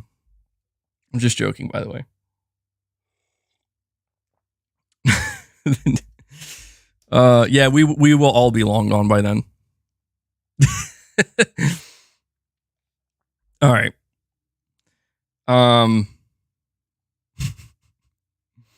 Wolverine will be killing robots. I can already see it. I wouldn't mind a couple robots here and there, but it can't just be robots, man. Oh, man. That would be such a letdown. Is it 2 billion years or 4 billion years? I don't know. It's a long time from now. It's not a joke. The sun will be a red giant. Devil Shooter, he's like, yo, this is not a joke, man. The sun will become a red giant. It's true. MBG, brother. Everybody knows the earth is flat. I mean, sure, man. Like I said, you're entitled to your own beliefs. All right. I'm sorry. I'm getting too derailed here. All right. Where am I at? Sorry. I forgot to shout out Dance Me a Number. He decided to actually re-up his membership. Guys, let's get some W's in the chat for Dance Me a Number. He's showing the channel some support. I really appreciate that, bud. Thank you for not only being a member, but choosing to actually re-up your membership. It means a lot. I really do rely on you guys for the support. All right. Where are we at here? We got Dark Horse, where he says, "Say goodbye, Volcano High." This game of the year. Oh my god, I forgot about that game. Say goodbye, Volcano High. Did that come out? I think that did come out, didn't it? I don't know, dude. I don't know. Was it good? I don't even know. I just remember seeing that game revealed at the PlayStation 5 reveal event. All right, we got Akin Jude says people will play video games as Lombaxes, Stray Cats, and Bandicoots, but ask them to play as a female character and they lose their minds. Yeah, I mean, that is funny to think. As I get older, I notice that I definitely feel more inclined to want to play as characters that I feel like I can relate to more. I mean, I've always been that way, but now that it's like, you know, I realize that, hey, you know, they're trying to be more diverse and more inclusive, and that's just my instinctive intuition. You know, it's not because I have anything like, oh, I don't want to play as a female. I can't even fathom playing as a female or anything. Nothing like that. It's just, for me, it's like, I don't know. There are just certain male, like strong male characters that I've naturally gravitated towards. Maybe because I viewed them as like role models growing up or something, you know? And that's just kind of how it's always been for me. But I've always tried to keep an open mind, you know, to playing as, yeah, I love looking at men. Yeah. And, you know, being open to other different types of characters. And I will say, like, over the years, I've played many games where I've played as characters that I felt like I had nothing at all in common with, but it was still an interesting experience to be able to, like, you know, see things or view things from a different perspective or experience it in some way, you know, due to the interactive nature of video games. Yeah, I totally have no problem with that, but at the same time, I will naturally gravitate towards, you know, certain characters that I prefer and I, you know, look up to in a way and think are cool, right? It's just kind of how I've always been. Like it again, I feel like I've referenced Metal Gear Solid 2 so many times in this. Metal Gear Solid 2 is a perfect example of, like, dude, Raiden, that's cool, man. Like, I like Raiden as a character, and it was nice to play as him. But dude, he has nothing on Snake. Like, Snake is the guy. Like Snake is the reason I played that game. Is the reason why I, you know. And when he Pliskin, right? It's like, oh, it's Snake. That's Snake right there. You know, like, it was really, he had to be there in order for me to even be interested in that new character arc. And, you know, that's probably another reason why with, like, The Last of Us 2, you know, I felt that way about Joel, where, like, Joel's my guy. Like, I love Joel. He's an awesome character. I like Ellie too. I like Joel a lot better. Probably because I just feel like I relate to him a lot more. And, you know, I think the one good thing that The Last of Us did is it definitely made me relate to Ellie's frustration, where it's like, yeah, I'm pissed too. That fucking sucks. You know, like, but yeah. Rashdom V2 with a dual super chat here. He says Wolverine won't be dark. Disney has an image. It won't be dark. Disney has an image to protect, and they won't allow devs to get too dark with its Disney. Disney probably pushed all the extra cringe stuff. Perfect example. Look at how Deadpool's being phased out of the MCU since Disney bought them. Hold on though, really quick. I thought it was the opposite. Aren't they giving them, like, the biggest budget with the new Deadpool movie? And I know they got Hugh back as Wolverine. Am I wrong about, like, everything I'm seeing about Deadpool, the next Deadpool movie, tells me that they're actually going all in with this, which could be their saving grace, where it's like, I think you need to do that. Clearly, some things are floundering at Disney, but I don't know. I guess we'll have to wait and see the first trailer, get more information. And then you say here, Disney bought them and Star Wars and no more cut limbs. Disney isn't going to allow it. Wait, oh, is that true? That's so bizarre. That's so weak. If that's true, that they made a rule where you can't cut limbs off anymore. Which is, if that's true, I don't know if that's true, but if that is, that's wild, because, like, lightsabers don't even allow blood. You know, like, it's not even bloody. Did you guys see the report that apparently, talking about the MCU dwindling, apparently they actually got Robert Downey Jr. to come back and reprise his role as Iron Man?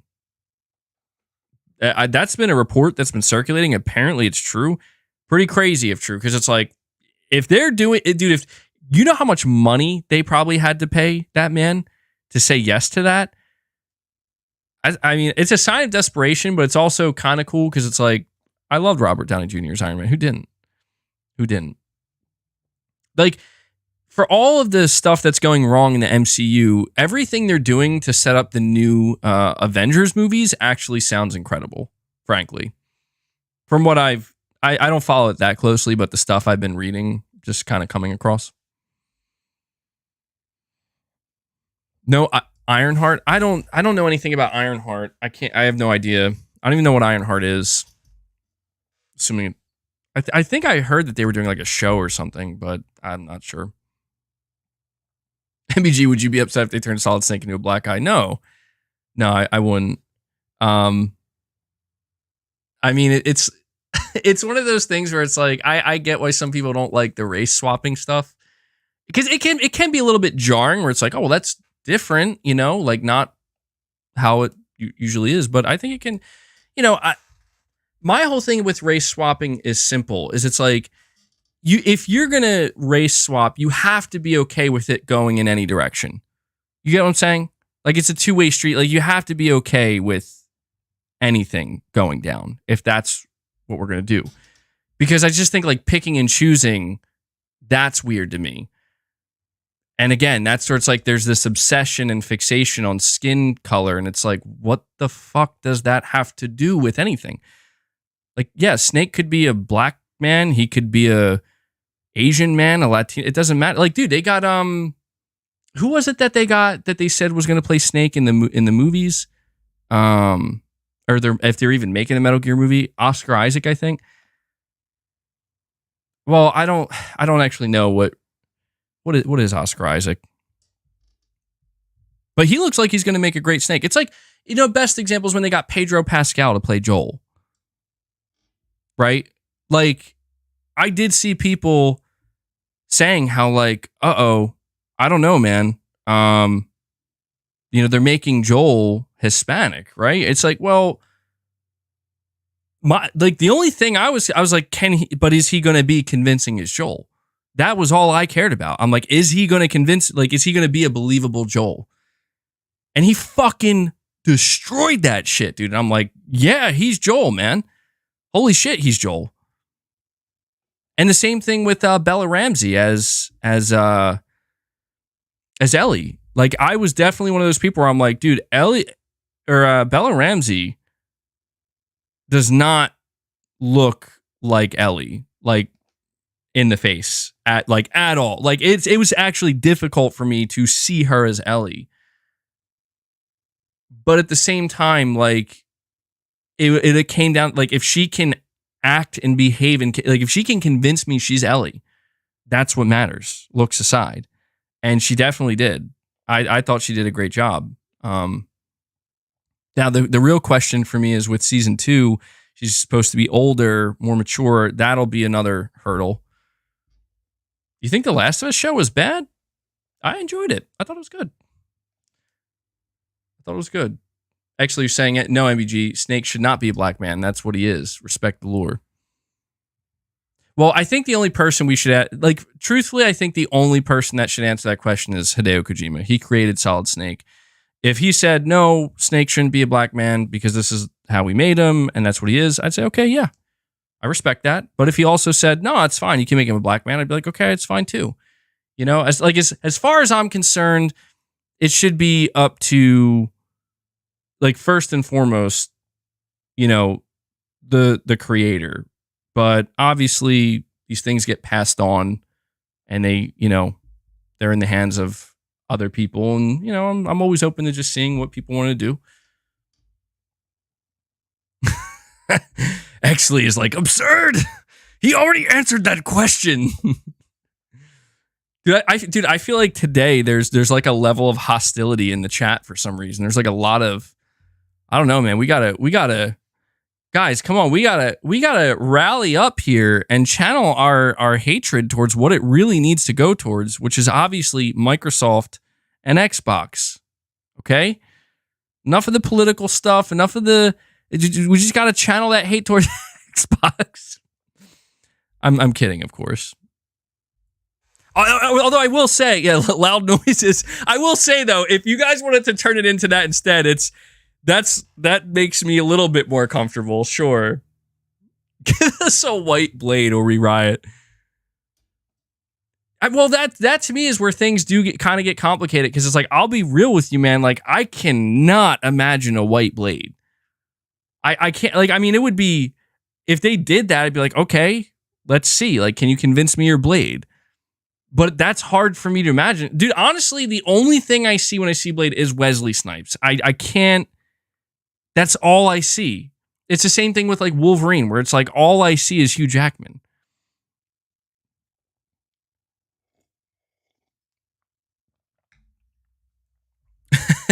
Dude, Wesley Snipes was the best, bro, as Blade. He was fucking amazing. Yeah, Blade Trinity was not very good. But, dude, that first Blade movie, the intro of that first Blade movie, oh my God, legendary. Legendary.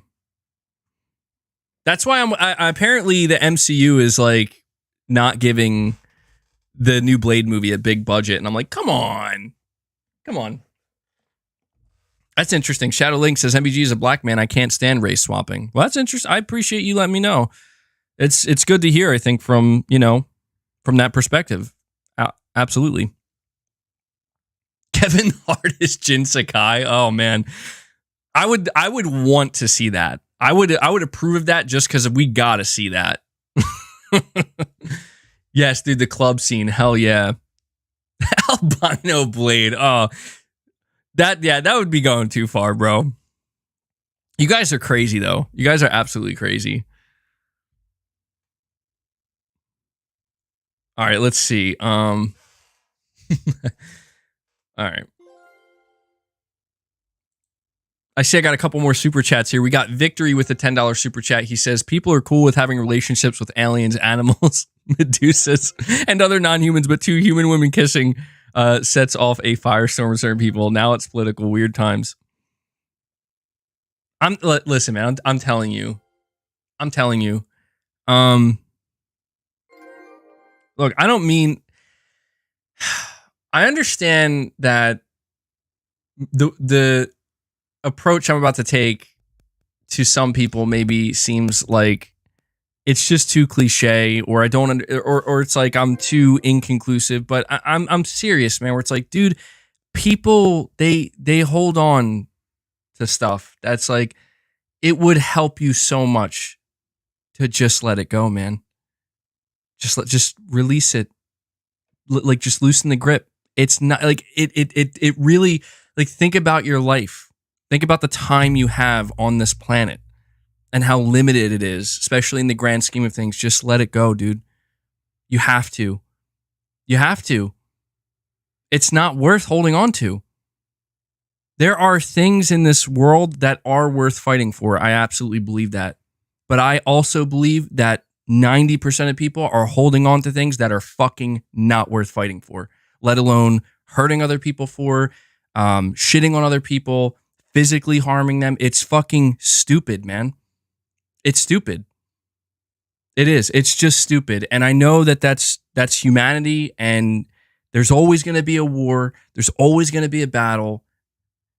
Obviously, I think we all wish it didn't have to be that way. But that is the way of the world. But I just think that people should try, man. At least try. Try to... It's like lifting a weight for the first time for some people. Like, just, it's not going to feel right at first. It's going to be painful. It's going to feel strange. It's going to feel foreign. But it's good. And just try to, with the thing that you see as so just other, right? It's so other. I can't, like, it's just, it's bad. It's not good. Like, you don't have to say it's good, but just, what if it's just okay? What if it's just fine? What if it's fine? That's all. I'm telling you, like, dude, it changes your life. It does. It changes your life because you realize, like, you need, like, the perspective is just totally different. And really quick, I just saw, I know as I'm being super deep here, Exley 3000, great timing though, actually. Exley 3000 drops 5 more membership gifts, if I could speak, for the community during my very emotional speech. But actually, thank you so much, man. Exley is obviously a legend here who continues to gift memberships, show immense and incredible support to this community and my channel and my content. And I thank you so much for that, bud. And you have actually gotten us up to 21 members on the day. So let me add that here. Guys, I can't see. I don't know where I'm at. I don't know what the hell is wrong with my software right now. Am I at 21? Where am I at? Help me out. Chat, let me know where I'm at. Am I excited for factions? Yeah, I am. If it comes out, yes. I am. You're saying science, facts, and logic is worth fighting for? I agree. I just, you know, it's just crazy to me, man. I'm at 20. Oh shit, I went over. Shit, I went 2 over. My bad. We're at 21. I don't know. I didn't mean to go 2 over. But look, before I can't help it. You guys got me going deep now. I'm just gonna go a little bit deeper, and then I'm gonna get out, and we're gonna get back to gaming. But I just want to say, man, like, it is so unfortunate that there are human beings out there, man, with so much power and so much hatred. That is what's wrong with the world. That right there. People, human beings with power and with hatred in their heart. That is the fucking problem in this world. And you have to ask yourself, how does that happen? How does that happen? How do people who hate become powerful? It's because those who hate are the most aggressive. They're the ones that they're the most driven, right? They're the most driven to just go out there and seek that power, to have that influence. And we've seen this proven time and time again. That's why, good people, unfortunately, cannot just stand idly by. Because I'll tell you, you know what good people want? This is something that I know anybody who believes themselves to be good inherently, the only thing good people want is peace. They just want peace. They just want to live. And they want to let others live. And they just want to be happy. And there's always, it's just this saying goes, one bad apple. There's always going to be that one person or that group, that small group of people where that doesn't exist to them. There is no peace. There's no peace for them. There's not going to be peace for anybody. It sucks. But it's just the way it is, man. I should write a book. My book will be titled, Just Let There Be Peace, damn it. That'll be my book. Did I play Alan Wake 2 yet? I am playing it now. I talked a little bit about it earlier.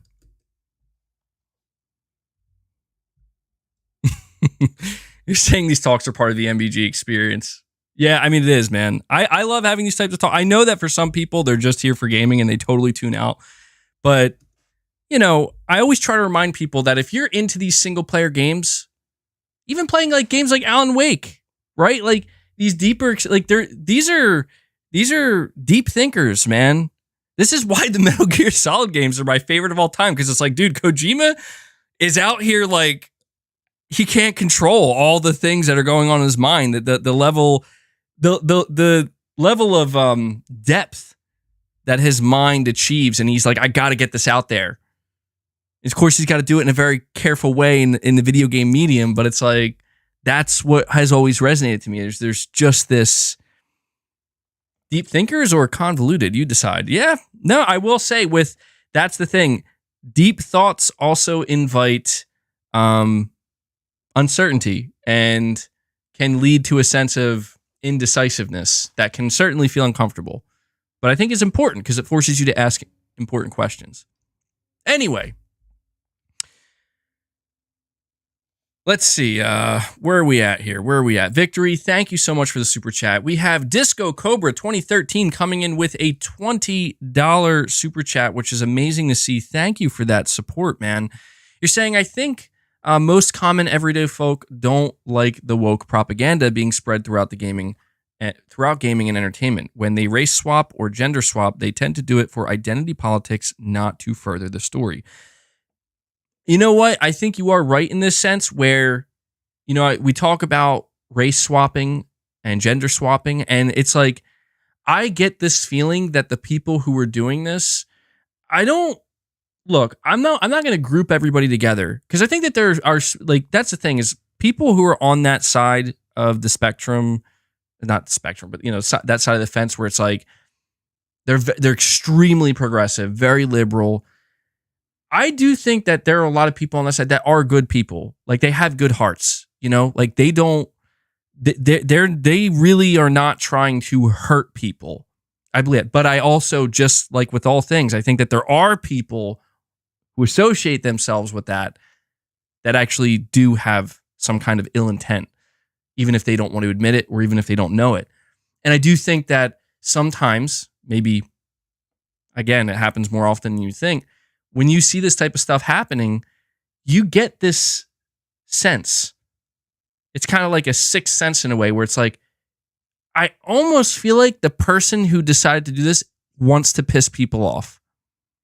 You know what I mean? Like that. Like, you could have created a new character. You could have created an original character. You could have done everything to make that character awesome. But instead, you chose to go this way, and you are, and you could just get this feeling. It's like, this is being done to get under people's skin. And that's why I try to encourage people, like, don't let them get to you, because that, like, I do believe in a lot of ways that's what they want. It's almost like high level trolling. Yeah, I mean, I do think a lot of this shit is provocative, and it's just a matter of, like, the moment, that's the culture wars right there. That's the essence of the culture wars. Be provocative. Be provocative. Stir the fucking pot. That's the essence of it. And that's, I think, what people need to realize is that at the end of the day, that is what is at the center of that. That is the core. That is the essence. It is, are you listening? Are you paying attention? Do you hear me? Because what happens to those people who are trying to be so provocative when the answer to all those questions are no? They fade. They fade into obscurity. And that goes for both sides. But I do agree that, in the video game industry, listen, there is no denying it is a progressive industry, and you're seeing in more areas things being layered on top of each other, and there are people who are starting to get frustrated with it. And that's where I think if the people who are liberal and woke, they want to wokeify shit, whatever you want to call it, I just think that the smart thing they should do is listen. You have a wide audience here. You have people who are going to support that, right? And they're gonna love that, and they're gonna say, "This is great, man. This is great. Keep going." And you're gonna have people who hate that. I know. We're gonna move on. I'm just, keep in mind, I'm reading a $20 super chat here, guys. I'm not just gonna blow over it. All right. So I hope you understand. I'm gonna move on. But I just think that it's like what the writers and the people who want to be progressive, what they should do is understand, like, you can find that harmony. And you will never find that harmony by just pushing aggressively and forcing things. Like, I just don't, like, how is that progressive? Like, that, to me, that's the opposite. When you're gonna create a divide, how is that progressive? It's not. You don't have to be ultra conservative either. I just think that there's a good, like, a way to do it, that it's like, let's just go up a degree and then another degree and then another degree. Yeah, like, don't force shit on people. That's all. Say what you want to say, but understand that there's a lot of different people listening, and you're speaking to every one of them. So just be mindful of how you're going to deliver that, deliver what you're saying. You can, I'm telling you, that the most successful people in history are people that can deliver universal messages. It's not easy. Not everybody can do it, but universal messages are one that everybody, even if you don't fully agree with it, you can relate to it. You can at least be like, you know what? I kind of get what you're saying. I mean, who the fuck throughout history has succeeded by forcing shit on people? That is the literal opposite. Like, look, I'm an American, man. Like, I'm an American, and the one thing I've always loved about my country, don't get me wrong, there's a lot of fucked up problems with America, but one of the things I've always loved is the idea of just, like, allow people to live free, and be who they want to be, as long as it's not hurting others or damaging property. Let people live. To me, that is something that's worth fighting for. And I just don't understand why there's so many people out there that they just don't want to allow that, no matter what. But that's the nature of humanity, man. We are progressing into different territories, into different areas, and it's bringing up different questions. So, Disco Cobra, I appreciate the super chat, bud, and I do appreciate your support. And we have Victory saying, Marshala, I think that's how you say his name. Marshala, how do you say that name? Marshala Ali threatened to leave. I know who that is, but I can never pronounce her name correctly, because they were going to have Blade pass the mantle in the first movie instead of a trilogy first. God damn, I didn't know that. Good on him, though. See that type of stuff I'm happy to hear about, because it's like, I want to see a trilogy. Mahershala. Mahershala. Is that how you say? Okay, Mahershala. Yeah, because, dude, he looks like he's going to make a great Blade. And let's at least give them 2 solid movies. But a trilogy would make the most sense. And then, pass the torch. That's fine with that. Like, let it happen naturally. Not just like, hey, you guys like The Sky's Blade? Too bad. We're moving on. Like, no, hold on. It's almost like sometimes they don't want more money from people. It's so weird. Pronunciation debuff, yeah. All right, let's see here. So thank you for all the super chats, guys. We're going to move on. I do apologize. I got way off track. Most of what we just talked about was not meant to actually be a topic, but we still have plenty of, probably I'd say, the meatiest topics to dive into. And we're going to dive into one of those right now, which is The Last of Us multiplayer lives. It's alive. It's not canceled. It's not dead. And to me, this is actually great news. It's great news because I really did believe this project was dead. This project was canceled, and that's it. It's over. And there were actually rumors. There were rumors that this project was canceled, and we heard no updates. Now, let me read to you where this information comes from. This is being reported by Push Square.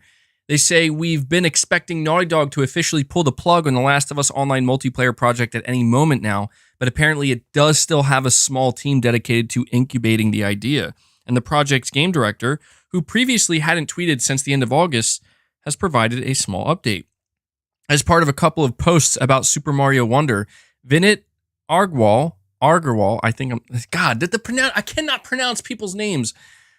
Vinit Agarwal teased, quote, yes, I'm still working on that game, end quote. The game director had previously been super enthusiastic about the project, describing it as one of the Californian developers' biggest efforts ever and a dream. But earlier in the year, reports emerged that development had been scaled back after fellow first-party studio Bungie had questioned whether the release would keep players engaged. It's unclear how many people are working on the game right now and what kind of launch timeline it's aiming to follow. In October, it was suggested that the project is basically on ice, but it sounds like Agarwal remains committed on it. And so, yes, the reason why this is important and we can say it's officially confirmed is because this is the director of the game straight up saying we're still working on that game. And by that game, he's referring to The Last of Us multiplayer. Now, it is true that this doesn't necessarily mean that this thing is close to release, or it doesn't mean it's not going to get canceled. But it does at least confirm that some of the reports we heard earlier that, yeah, it's canceled, it's done, that's not true. But now that I've said this and I've expressed excitement and enthusiasm, we're probably going to get the news tomorrow that it's officially canceled. So he's saying such a dumpster fire. Look, man, this actually brings me to another part of this conversation that I wanted to talk to you guys about, okay? This whole situation going on with Bungie, we had like a 4.5 hour stream dedicated to talking about it. Get this, we actually have some important information, and I do think this is relevant in the sense that it helps us maybe kind of begin to understand what might end up happening with Naughty Dog and The Last of Us multiplayer. So we got new information on the Bungie situation. For those not in the loop, I'll give you just a very quick refresher. Bungie is basically in a free fall right now. Destiny 2 is rapidly going down in popularity and engagement. And it's not doing great. By the way, really quick, I know this is, sorry to get off topic so quickly. How is the brightness? How does this look to you guys? Is it like kind of dark? Because I just realized I don't have my my light on. And I'm just really confused because on my screen, it's showing like extreme brightness, but I think my screen's fucked up. It's okay. It's good. Okay. Just making sure. I don't know what's going on. Anyway, the situation with Bungie is they're basically in a free fall right now. They had to get rid of and lay off like 8% of their workforce. This created a big ripple effect where people were saying like this is Sony's fault, right? Like this is on Sony because Sony fucked up by buying them and they own them and blah blah blah and bad management. Well, check this out. This was confirmed and reported on by Paul Tassi, and it says internally no one is blaming Sony for this in regards to Bungie. even management. Some employees were told that if Sony did not buy them and the buyout did not happen, that with current Destiny 2 performance, the studio itself would have been in jeopardy if they were still independent.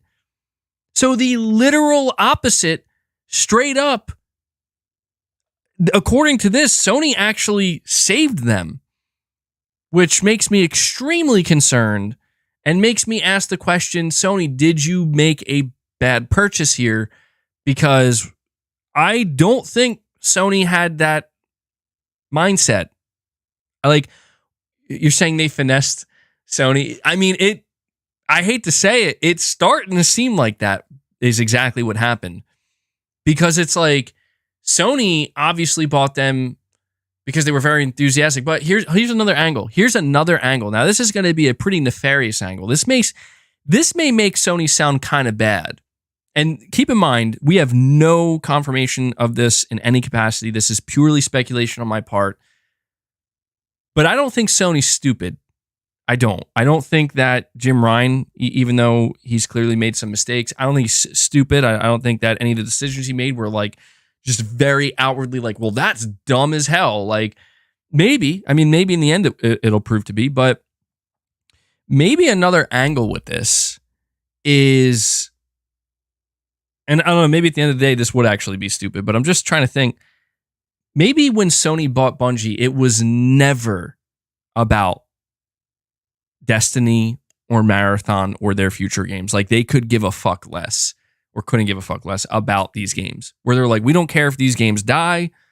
We don't care. Do what you want, right? Like do what you want. Hopefully you make money and you do well.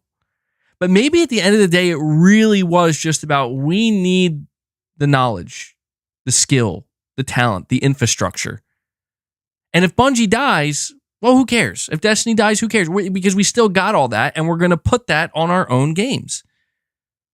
It's just the thought here, because it's like, it is difficult for me to believe that Sony did not like see this coming when they were like, let's spend $3.6 billion. Right? Like, I mean, I think it's kind of telling that when Jim Ryan and when Sony in general talked about this purchase, they did not fucking talk about Destiny or Matt. Like they hardly talked about their games, and they were just like, yeah, they'll release on Xbox. Don't worry, it's fine. And Bungie's like, we're gonna make movies and TV shows, but Sony's main angle was like, yeah, we need that shit to make what we're doing work. Like that's what we paid for. It's just a thought, you know. I don't know. We're gonna find out if that's true or not. Let Sony rip Bungie apart. I mean, it makes Sony sound bad because it's like, that sounds kind of like, well, shit, man. That would be the equivalent of like, Microsoft buying Bethesda, knowing like, yeah, they're gonna die, and when they do, we're just going to absorb them, and we're going to like create our own new studios with Bethesda devs and just, you know, have full not ownership, but just full total control. And they're not going to be an outside entity anymore. Yeah. Like no more autonomy. I mean, that doesn't sound that unlikely when you think about big business, right? Where it's like, yeah, go ahead. You guys, you do your thing, right? You do your thing. You'll stay autonomous. And then flash forward 2 years, and it's like, the ship's sinking, man. Like, we can't keep this afloat. And Sony's like, well, you guys signed the agreement. What do you want us to do? And meanwhile, Sony's sitting back like, but that's the thing, is like, I just don't know that's the big outlier here is like, that almost goes against the idea of, wouldn't it just be better if Bungie didn't die and did extremely well and made a bunch of money for Sony? You know?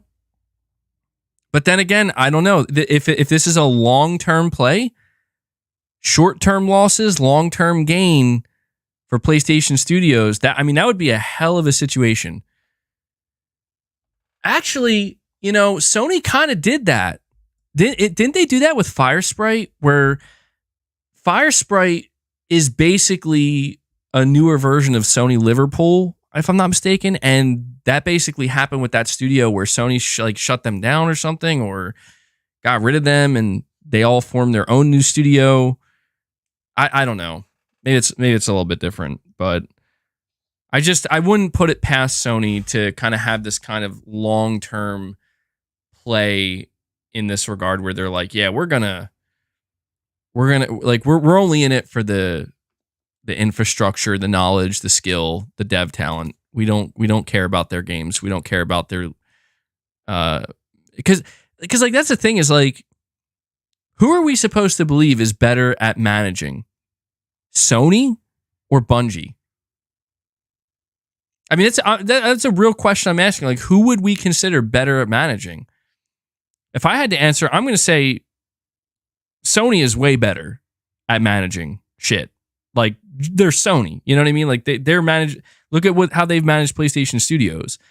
Bungie has kind of proven that I don't want to say they don't know how to manage, but like they have maybe, I don't know, like they've gotten lucky more than a couple times.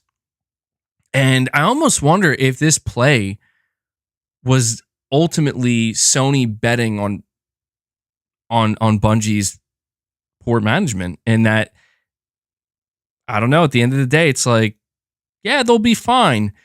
They're going to sink. And it's like, when they do, we absorb all that. I don't know. It's a very, again, not so great theory in how it makes Sony look, but in the end, because this to me that adds a whole nother layer of this, where it's like the upper management at Bungie, dude, maybe the upper management at Bungie had this conversation with Sony. I don't know, because it's like upper management is the one saying like, we would have died anyway. So it's a good thing they bought us. Oh, like, fuck.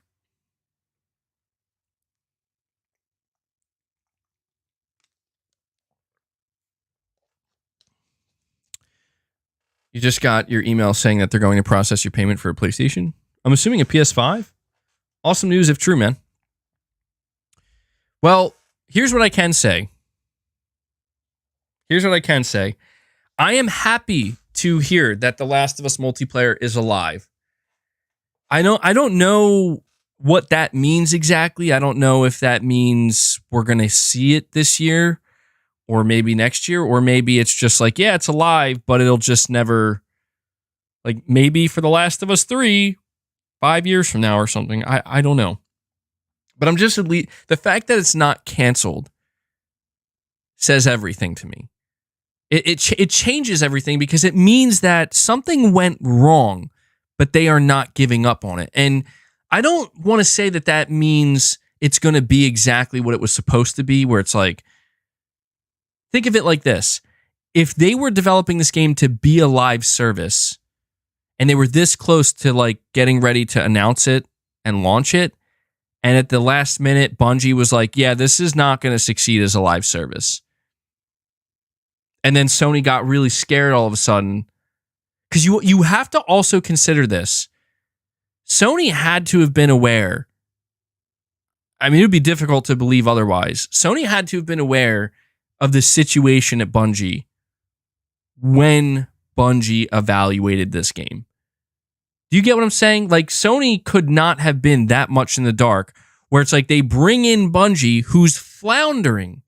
They're losing players. They're bleeding. They're hemorrhaging like revenue, you know? And they're on the precipice of having to lay off nearly 10% of their entire workforce. There's no way Sony, who owns them, brings them in to evaluate Naughty Dog's game, and then they get, I don't know, man. You know what I'm starting to think? Do you know what I'm starting to think? I'm starting to think that after Bungie said that, or they did that evaluation of The Last of Us multiplayer, and they turned to Sony and they're like, yeah, this isn't going to work. Like, they need to figure out something with long-term player retention. I think that may have made the higher-ups at Sony rethink the entire live service approach. Like, from top to bottom, where it's like, put that shit on ice. because we don't know what we want to do with it yet. And we're going to start trimming the fat and cutting costs and reevaluate all of our development plans. And what, you know, like all the studios that are working on live service, we have to just like regroup and really reevaluate this. And I think something like that may have happened. Very obviously, not just I think The Last of Us was the catalyst, but it's like first Bungie says The Last of Us multiplayer ain't it, and then Bungie comes out and says, turns out we ain't it either. You get what I'm saying? Like next up, Bungie's like, yeah, we're fucking up. We can't keep this thing going. We're struggling. We're losing players. We're losing money. I think those things combined just made Sony as a whole be like, okay, then maybe this ain't it. You know what I mean? Like maybe live service just ain't it. Meanwhile, you have Fortnite, which is interesting. Fortnite, apparently they brought back their original map and they peaked at 5.8 million players. I don't know. I mean, here's what I'll say. Because I just keep throwing all these different theories out there. I think Sony would be very wise to second guess their live service aggression and an approach. I think Sony is wise to consider live service. I think they are wise to consider it, to understand that, oh my, what? 44.7 million, what? You're telling me that went up from 5.8? That's a lie. Come on now. From 5.8 million to 44, unless these are two different metrics we're talking about here. You know what? Maybe the 5.8 million was concurrent. Maybe I think that might be where the disparity lies. Not 44 million concurrent. No way. Yeah, okay. I figured. I was going to say, like, what? Like, bro, something's going on. Something's going on. Still, though, 5.8 million concurrent is fucking wild, dude. Like, that is insane. 44 million over 24 hours. Oh, my God. And yet, they couldn't afford to pay those 800 or 900 employees. To me, that's even crazier. To me, that's like, hold on. How do you break records like this? Or I'm assuming it's breaking a record, but you have like these insane numbers, but yet you had to lay off 900 employees. Like, what's going on there? So I think Sony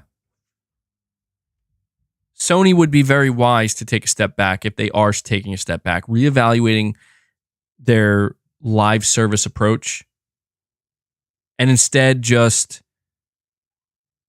deciding maybe there's something else we can do with this Last of Us multiplayer. Like we can it can still be a multiplayer game, but maybe it doesn't have to be like a 10-year forever game, and we can still make it work. That would be ideal. Because the last thing I want to see, the reason why I was really depressed about the idea of the Last of Us multiplayer getting canceled is that's literally years of Naughty Dog development that they were clearly excited about, just gone.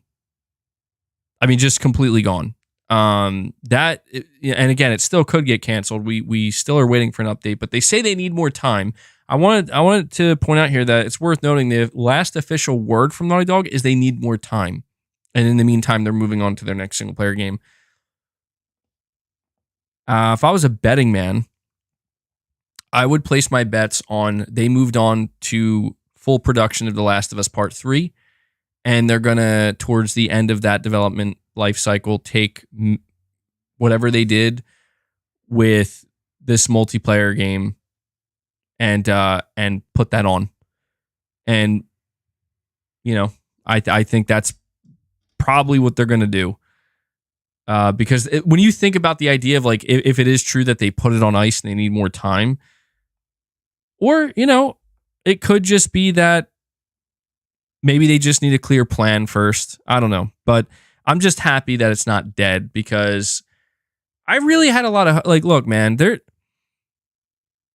this game was the game that gave me the most hope for, wow, Naughty Dog's putting their entire effort into this multiplayer game.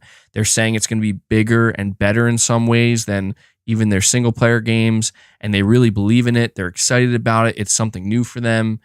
The world of The Last of Us is awesome. The gameplay of The Last of Us, like, it's right, man. It's just perfect. And that's not that bigger's better. It's just the idea that, like, in terms of, I don't know, maybe just the scope of like having many different players in a game world, having more open explorable areas, all this stuff, it could have been awesome, and it still could be awesome, but it would have been insane to me, and it still would be if they were just like, and we're just scrapping all of it. It's like, what do you mean? Over a Bungie evaluation? Now, maybe here's another thing. We do need to also acknowledge that with this Last of Us multiplayer, one of the things we learned is that the monetization lead actually left the studio.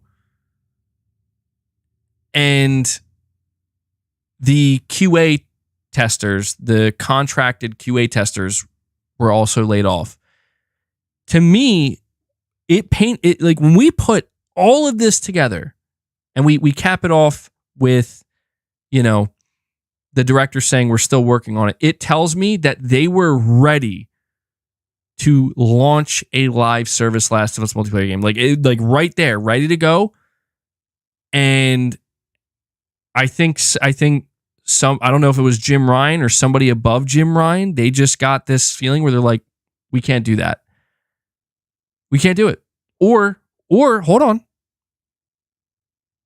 Maybe it was Naughty Dog themselves. Maybe Naughty Dog put their foot down and said, because we keep assuming it was Bungie. But maybe at the end of the day, it was Naughty Dog that just said, what if we fuck this up? Like real bad. Like, what if this ruins our reputation? What if there's a different way we can do this? And maybe they told Sony. Because, see, this is where because one of the most difficult things for me to believe, even now, is that Sony took they listened to Bungie over Naughty Dog. To me, that is an impossibility. Maybe Naughty Dog's responsible for everything that just happened. Jim Ryan retiring, Connie Booth gone. Maybe Jim Ryan and Connie Booth weren't listening to Naughty Dog. Maybe Naughty Dog was saying, we're very worried about this. We're excited about it, but this could ruin our reputation. Like, this is not what players expect from us. You know, this whole quantity over quality. And maybe Jim and Connie were like, too bad. We got to get that live service revenue. And I don't know, man. Maybe somebody at Naughty Dog, I don't know if it would be Neil Druckmann or somebody high up was like, I don't know, got in contact with somebody above Jim and was like, just so you know, shit's not good down here. Like, they're making us do this shit. I don't know. I'm just trying to get a feel and an idea for how all of it is. I guess it is a stretch, but it's like, it's just so weird that, like, because think about it. Is it a stretch? Jim Ryan buys Bungie. Jim Ryan gives immense power to Bungie. Jim Ryan tells Naughty Dog, a single player first studio, to not just make a multiplayer game, make a full blown live service, knowing, and Naughty Dog's not stupid. Like, I'm sure all the developers at Naughty Dog were like, well, this is exciting, but this is dangerous. You know, like, we've seen what happens to single player studios that have tried to push out a live service game, and it a lot of times it ends the studio, like, or it just fucking reduces them to ash, you know, in the eyes of players. This goes on for a while, and then at one time, it all happens at one time, and that's the thing that I'm really focused on is Jim's gone. Jim says he's leaving. Connie Booth gets fired, apparently. Bungie says they have concerns about long-term player retention.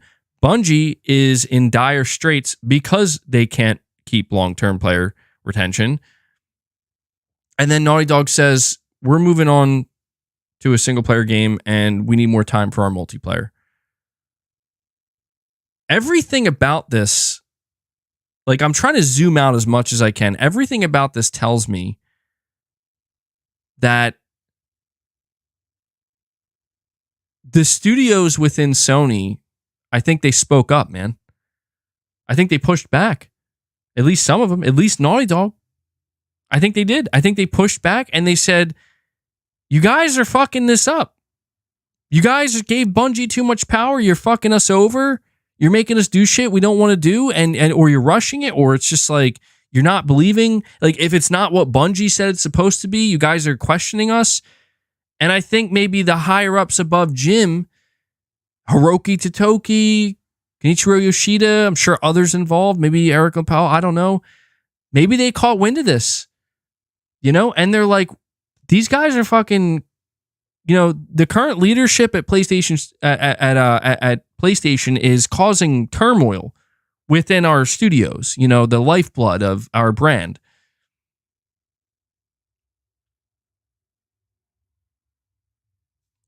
I don't know. I don't know. It's just zooming out. It just seems like there were people who had to fall on the knife, because at the end of the day, these decisions were made by them, and these decisions that they made were actually not good. Maybe they weren't the worst in some cases, but they were causing problems. I think the higher ups of Sony were like, yeah, we're not having any of that. This is the cleanup hour. You guys are saying it says I have 31,000 likes? Ah, yes, we did it. We did it. See? I told you guys, you just got to come together, like the stream, and we're going to go places. Does it really say that? 31,000 likes? Holy shit. Something's glitched. So, yeah, I had to be sure to talk about this because you're saying Jim Ryan got the green light to purchase Bungie and pursue live service from the higher ups. Well, yeah, you're right about that. You're right. And you know what? Maybe the higher ups, maybe those that are above Jim, maybe they fucked up. And unfortunately, Jim and company got to fall on the knife. I mean, let's face it. That is actually how these things work, right? I mean, if it was Kenichiro Yoshida and Hiroki Totoki, and I'm sure that, again, there are others, the board of Sony, you know, other positions that are very powerful that make decisions. Yeah, it's you're right about that. It's not like they didn't know. You know what? Yeah. Now that you mention that, I'm actually, I don't know why I didn't think of this sooner. This is actually Occam's razor here. They probably had a fucking deadline. I don't know why it took me this long to come to this conclusion. The timing of it all. I bet you Jim and company, Jim, Connie, I bet you they all had deadlines. And none of those deadlines were met. And like no results were produced. And if anything, I think obviously with Naughty Dog, it not only were there no results produced, but there's actually some like turmoil, you know? And I bet you that the higher ups were like, this was your plan. We gave you the green light and you're failing to execute on it. You're out. I bet you that's exactly what it was. Because that right there, that is Occam's razor. That is the most likely, you're talking about from a corporate perspective, that's the most likely scenario. So, saying going to be a dry period? I don't think so. You think I'm way off? I could be way off. Everything I'm saying is just speculation.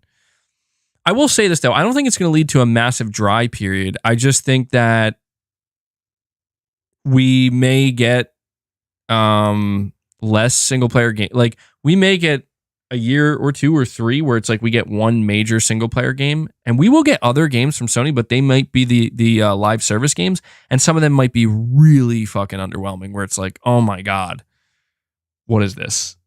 Not The Last of Us necessarily, but I need to strike an influencer deal with the Toki private jet time. No, you're right, Jay. It's cool. I think people should be open to disagreeing with what I'm saying and give, different thoughts, different perspectives, things I'm not thinking of. Absolutely. I mean, PlayStation as a whole is going to be fine. Again, like there are people for some reason, I know it's like the popular thing. Oh, they're a sinking ship. They're done. Like, no, they got, again, I think people fail to understand just how much leverage Sony has, and the PlayStation brand in particular has. Like, believe me, they're not in trouble. It's just that they do have to correct some things. They do. Just because they're not in big trouble or deep trouble doesn't mean that there aren't problems. I mean, there certainly are problems. One of the biggest problems Sony's facing right now is their profit margins. And that's a pretty serious problem.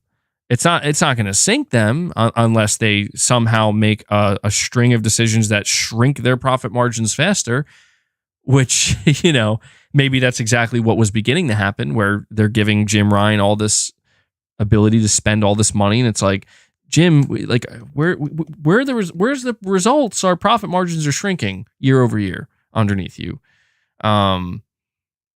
That's just the reality of PlayStation's business right now, is that they're making a lot of money, but their profit margins are shrinking, and they have to find a solution to that. And that's not an easy solution to find. I think it's not as complicated necessarily. Again, this is why I kind of did that thing the other day where it's like, if I was an armchair Sony CEO.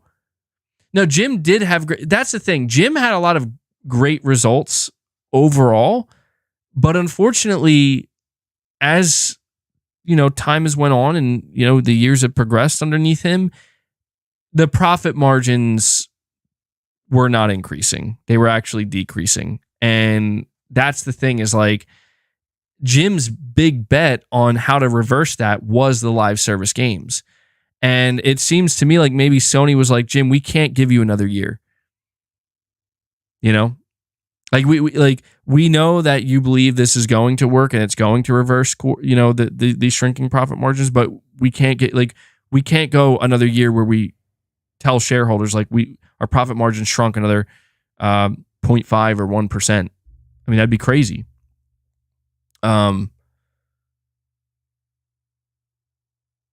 Yeah, his plans were sound, but the execution, I think, what I think Jim may have greatly underestimated, and I could see this happening. I think Jim greatly underestimated how difficult it is to develop a good live service game.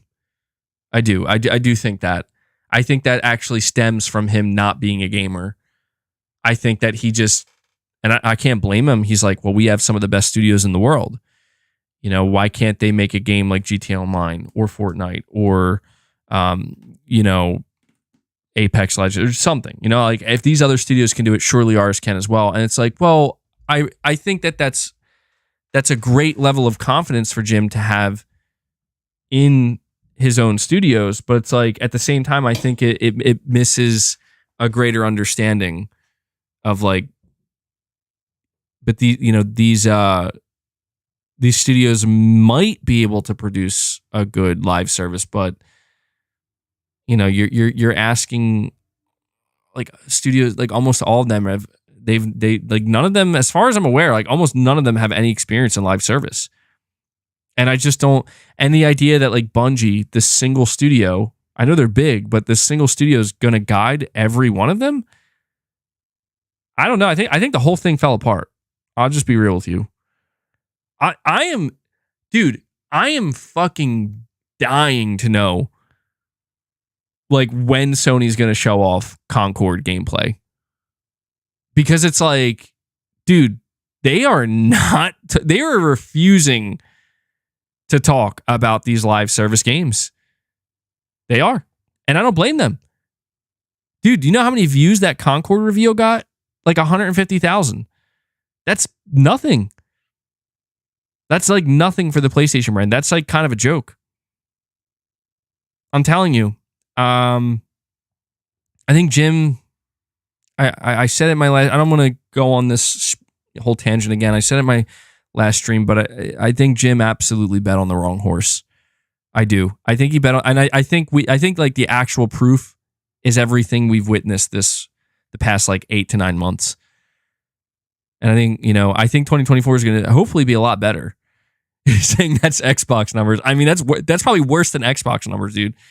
Don't get me wrong. To me, 150K is great, but this is Sony PlayStation, bro. A new IP announced from a PlayStation studio, 150K. Oof, that's fucking bad. That is bad. Let me see something here.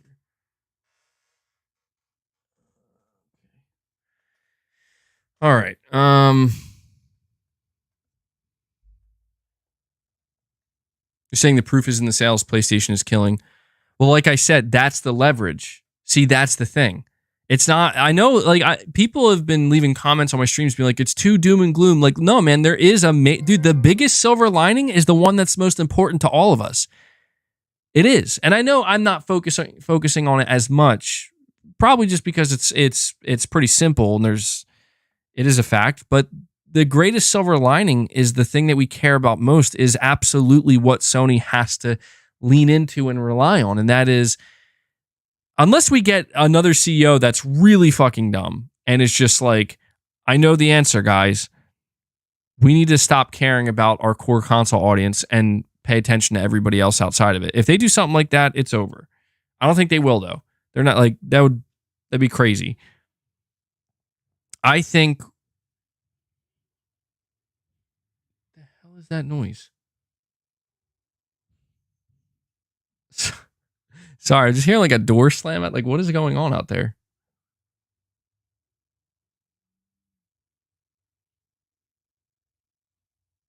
What is that? All right, sorry. I'm like sitting here like, is somebody breaking in my house? What does that sound?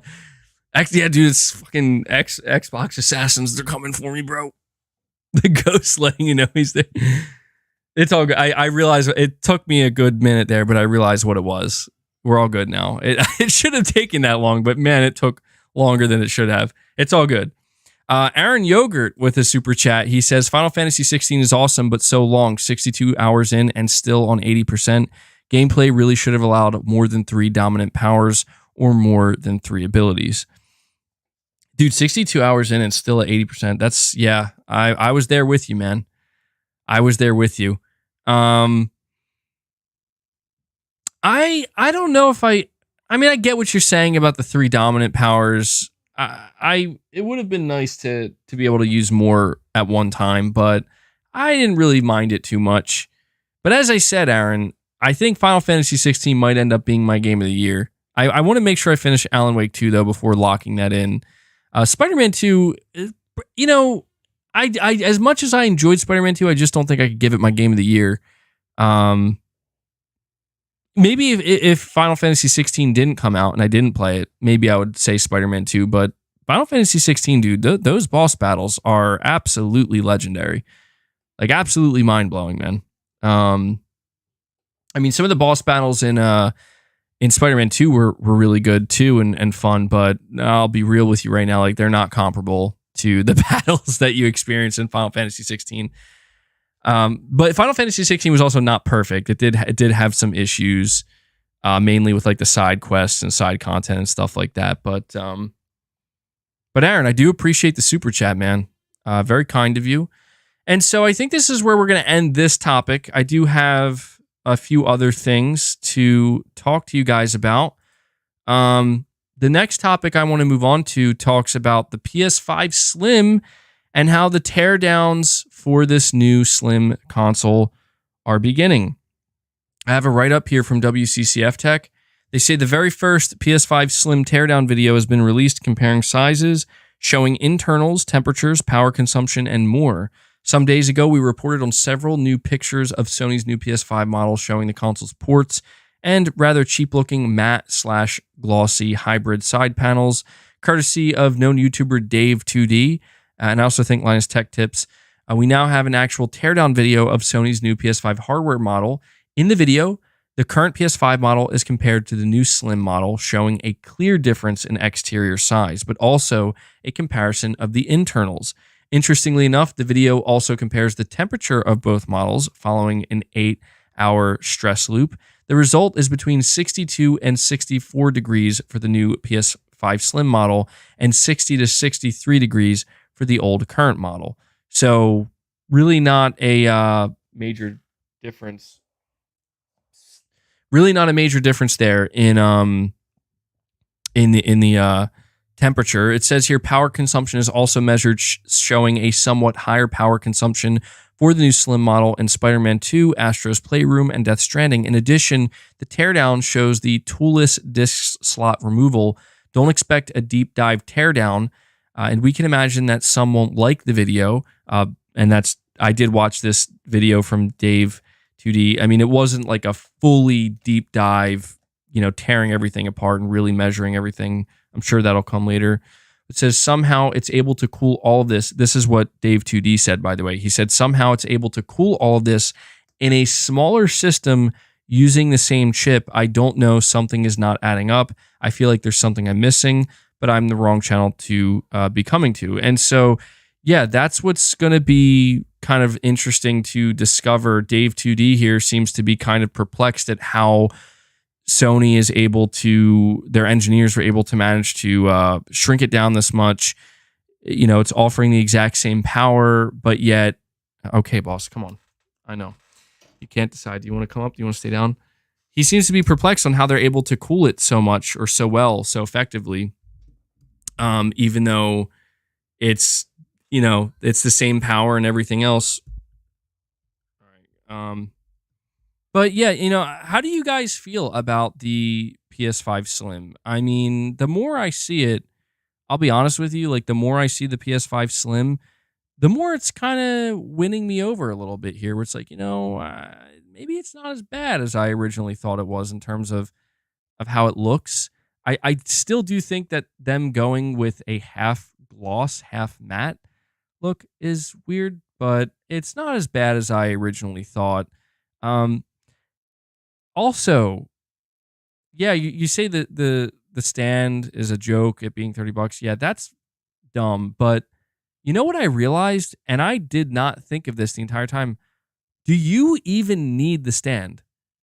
That is the question that no one was asking. I wasn't asking, and I wasn't thinking about it because I know I think with the base model PS5, the original model, you do need the stand. That's why it ships with it. Like, you can't just stand up on its own. I think this new model, you can stand up. You're saying Linus says you don't need it. That's what I'm thinking. The original model, you do need it, if I'm not mistaken. If you don't want any damage to occur. I think you can just stand this console up on its own. It doesn't need a stand. Like, I think the stand might actually just be for looks. And that's pretty significant to me and actually makes me a lot less angry and upset at the $30 stand. You're saying you do for the new Slim Digital? Ooh, yeah, you know what? I didn't think about that. You probably would. That seems like it would be kind of... I don't know. I guess it does seem like it would be prone to maybe falling over very easily. The disc one, I guess you don't need it for. Interesting. Even more reason to not buy the disc model. My God, what or the discless model? Why is Sony even selling a digital console at this point? I don't understand. Yeah, I did see in the video when they showed the little plastic pieces you put on the console to lay it horizontally, and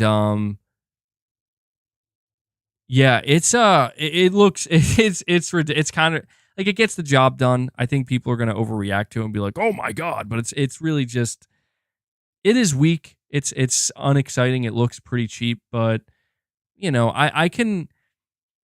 The important thing to understand here, I think, is, and I'm not saying you have to care. You do not have to care because you're the consumer. But I'm just saying, so every decision Sony made with this PS5 Slim is to ensure that it really does save them as much money as possible. Like, to make the PS5 as cheap to produce and get to the distributor and into the hands of the consumer as possible.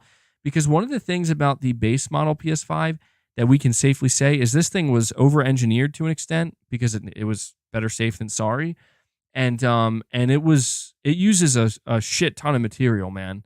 You know, like like the idea that Sony went from shipping every PS5 model with that black stand, big piece of plastic, and it comes with a metal screw.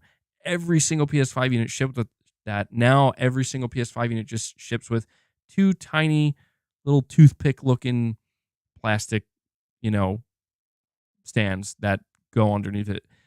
I mean, I'm not saying that's better, but it's just like you can understand why Sony probably made that decision where they're like, I mean, you know how much money they're going to save on that? So I don't know. It's, it's you would think that the idea I don't my only question here is maybe Sony should have tried to find a way where you can just make a console that it doesn't need to have two little plastic things to hold it up, but instead you could just lay it sideways and it's fine. I don't know why they wouldn't. Maybe they couldn't do that because they felt like, well, we have to keep this thing looking as similar to the base model PS5 as we can. I don't know. Actually, you're saying you really hope the pro leaks are true. Red Gaming Tech says it's going to be a monster. It probably is. Yeah, I imagine the PS5 Pro is going to be a really powerful console. Something that I think will impress console enthusiasts, certainly. And yeah, so I just had to be sure to talk about this because I would like to get my hands on a PS5 Slim. I don't know that I will anytime soon. Maybe eventually down the line. I would like to get my hands on one just to have one to be able to collect it, I guess, and have it, uh, maybe not. My current PS5 seems to be working just fine. Um, I've used my PS5 a lot. Let me see, it's going to be 3 years in total that I've had this PS5, and I have been using it for I can't even I can't even guess how many hours, but easily thousands of hours that I've used this console, and it still holds up really well. It works perfectly. Now that I'm saying all this, it'll probably break today, later on when I go to play it. But it's been quiet. I've cleaned it out. I've dusted it a couple times, and it hasn't even collected much dust. So I just don't know that there's a need for me. Certainly not a need for me to get this slim PS5. I don't even know that there is a desire for me to get this slim PS5. But nonetheless, the breakdown came out, and and yeah, this is how it's looking so far. Um all right, I want to bring up something else here that is pretty significant or potentially significant, at least when it comes to games that PlayStation owners can look forward to in 2024. I think it's a big question that's on a lot of people's minds. What is Sony going to have in terms of game output for 2024, right? We know about Helldivers 2 in February. We know about Final Fantasy VII Rebirth, which is going to be massive for PS5 in February as well. But beyond that, we don't know anything. Well, something may have leaked out here, and it has to do with Silent Hill 2's release date. Multiple retailers are now taking pre-orders for Silent Hill 2 Remake, including GameStop. And in GameStop's description, they actually even mentioned, and I don't know how fans are going to feel about this, they mentioned that they're going to have a new way that they introduce Pyramid Head this time around, which I'm a little bit nervous about that because it's like, well, uh, let's see what you guys end up doing because that I don't know needs to be a thing. But anyway, we have let me see, where's it at? I had it up. I accidentally quit out of it. A potential release date leak. And this comes from the website PC Game Benchmarks. And on their website, they have the PC spec requirements as well as the file size, which it's going to be 50 gigabytes on PC. So that tells you that they have good information here. I don't know if they just got this from Konami, but they say that the game is set to launch on March 21st, 2024. Now, the reason why I absolutely believe this is because we got multiple rumors this year that Konami was planning on launching this game, Silent Hill 2 Remake, in early 2024. That was their target. And, now we're getting a specific date, which is March 21st. That would be early 2024. I want to just say real quick, dude, the PS5 is going to get off to a crazy start for exclusive games if that actually happens. Okay? Like February is already packed with games, but we're getting 2 PS5 exclusives in February, and they're going to tell me we're going to get a third one, console exclusive in Silent Hill 2 Remake in March. I mean, I'm hoping it's true. And then we also have Rise of the Ronin. Rise of the Ronin is apparently being play tested right now, and that was rumored to be targeting an early 2024 launch. I mean, goddamn, you could kind of, if all these games are getting ready to release in early 2024, you can understand why Sony is definitely not in any rush to put on another show and say, look at all these games, because they have a bunch of games coming out. So if we, I'm not saying this isn't confirmed yet. We still have to wait. But if we end up looking at the first 4 months of 2024 in terms of PlayStation exclusives, of course, none of it's first party, but you're looking at Helldivers 2, Final Fantasy 7 Rebirth, Silent Hill 2 Remake, and Rise of the Ronin. Dude, that would be fucking insane. That would actually be ridiculous, dude. That would, I mean, I have a hard time believing Silent Hill 2 Remake and Rise of the Ronin are all going to release that soon. But there you go, man. I had to let you guys know about this. And there's one other thing here that in regards to Konami and Silent Hill. Konami seems to reveal that they're working on more Silent Hill remakes. Being reported by PlayStation Lifestyle, a Konami earnings report may have let slip the existence of multiple Silent Hill remakes beyond Bluebird Team's Silent Hill 2. VGC discovered the tidbit during Konami's update on its upcoming slate of projects, where it puts Silent Hill remakes rather than singling out Silent Hill 2 Remake, which is currently the only known previous entry in development.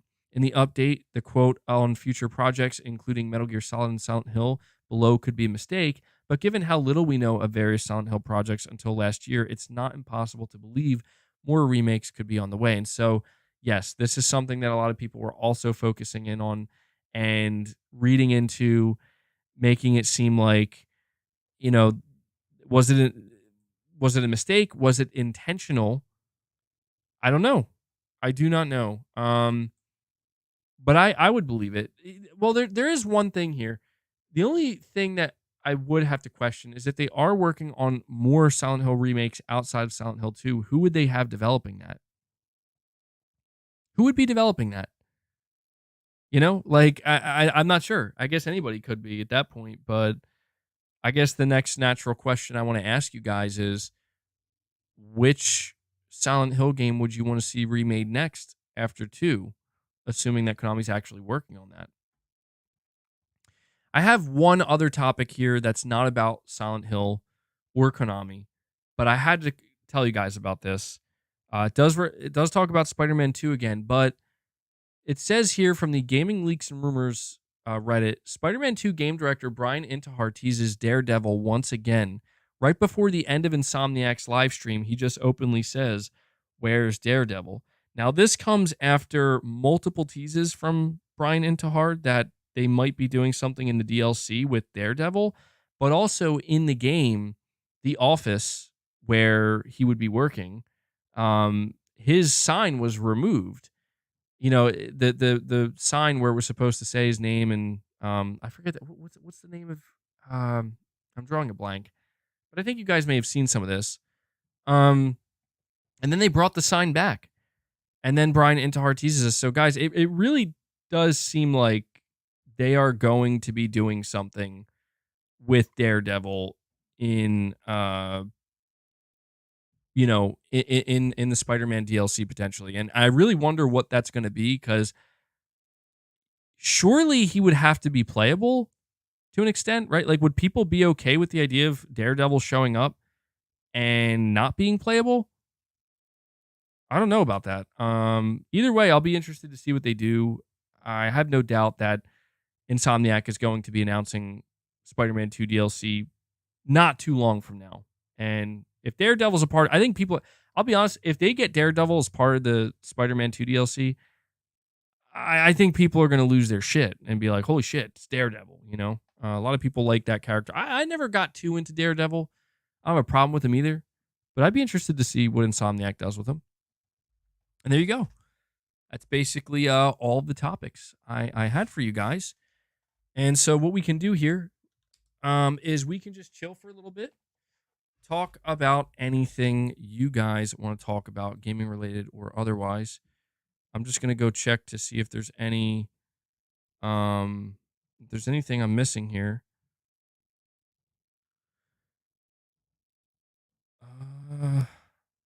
Not missing, but just seeing if there's anything new that came out. Yesterday, 44.7 million people played Fortnite OG worldwide, according to Epic Games. So you guys were definitely right about that one. Robert Downey Jr. has reportedly agreed to return as Tony Stark / Iron Man in the MCU. Talked about that. Yeah, so I think we covered pretty much everything right now. We'll see what else ends up coming out. And yeah, now there's just stupid shit coming up. So let me pull up the chat here. All right, here we go. Saying Daredevil's not your cup of tea. MBG, any news about Death Stranding 2? No. Unfortunately, there has been no news for Death Stranding 2. I obviously would report it to you if I knew anything. My guess is the Game Awards. I could see it showing up there. Exley, you're saying Brian and Tahar, I knew people hated MJ sections in 1, so I put 4 times as many in part 2 because I'm a punk. Damn, bro. Mario, you're saying, what do you think about the PlayStation Portal? I mean, I've talked about the PlayStation Portal before. I think it's fine. I think some people are really going to enjoy it. I do. I think some people are really going to enjoy the Portal. They're going to feel like it's a nice piece of PlayStation hardware.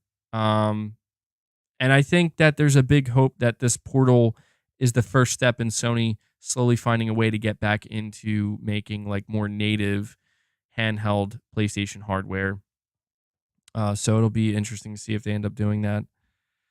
Kyle, I know you're saying Miles confirmed to be the next main Spider-Man. We already talked extensively about that. I don't know if you missed that earlier, if you joined the stream late.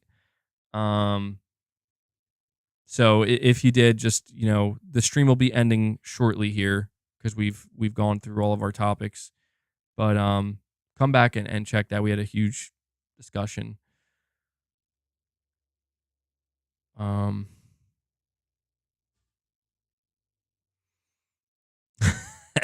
Man, Exley is not happy today.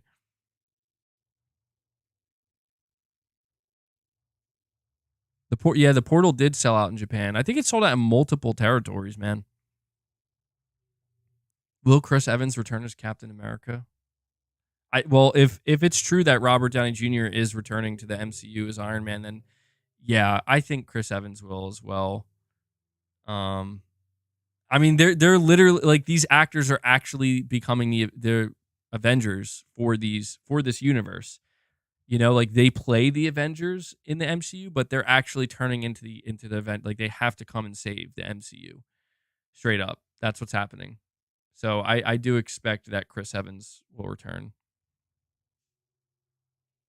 Actually says, I've had it up to here, MBG, with this nonsense. It's all good, man. Actually, go pump some iron, man. That's what I did that yesterday. I was not in a great mood yesterday, and I don't know, man. I just got I went into the basement and I blasted some Slipknot. What else was that? Some Slipknot, some Lamb of God, and I really turned that shit up loud. Some Mudvayne, and I just fucking tore it up. I'm very sore today, man. My traps, dude. Oh my god, they're so sore. It hurts to even touch them, but man, it felt good. Will MBG return when the PlayStation 6 comes out? Yeah, probably. He probably will return when the PlayStation 6 comes out. Oh man. You're saying if they throw him a big enough check, he will return? Yeah. Money talks, man. Saying we have a beautiful green trail by the river here in Rayleigh. Is that how you say that? And I'm going for a stroll in the village. That sounds nice, dude. Sounds very nice. Nice and peaceful. I should, yeah, I don't know. I should start. I definitely should go outside more, but I don't have something nice like that where I am. I got streets, I got roads, a lot of cars. Uh, but when I walk around the neighborhood, it can be pretty nice at times. But it's getting cold where I'm at now. Yeah, so it's like once it happens every year. Once it starts to get cold, it's just like I just don't go out. Raleigh, capital of North Carolina. Oh, okay. North Carolina. I heard it's really nice there. It's really, really nice in North Carolina. We hibernate in winter. Apparently, there's gonna be a lot of snow. I do live on the East Coast. Um, I'm hearing there's gonna be a lot of snow this year, so I prepared. I got new snow boots. Got a new wool hat, new jacket. Like I'm ready, man. I'm like Death Stranding this shit. I'm ready to go. Maybe you can join Slipknot as a drummer. I'm good. I'm not that good, man. Jay Weinberg, I think, is the drummer of Slipknot now. He's really good. I'm not that skilled. Definitely not. Don't get cabin fever. You have a snowblower? I actually don't. No. I just do it the old fashioned way. Shovel that snow. I funny enough though, I think like all my neighbors have snowblowers. maybe I should invest in a snowblower. Maybe this will be the year actually if we do get as much snow as it sounds like we're going to. Rashdam saying good thing I live in Florida. Ghetto God says snowblowers are life changing. They probably are, man. Actually says it's beautiful. You moved from Connecticut 10 years ago. I do not miss the winters with feet of snow. Yeah. Yeah, that's it. That's what's so weird, man, is I feel like where I'm like summer, it gets too hot in summer, it gets too cold and sometimes too snowy in winter. And it's just that it's fall and spring. I don't know. I mean, I just assume it's like that pretty much everywhere, but maybe not. You're saying you're in the MD says I'm in the dumpster fire of Illinois. Basically the state version of Bungie. Damn, bro. Sorry to hear that.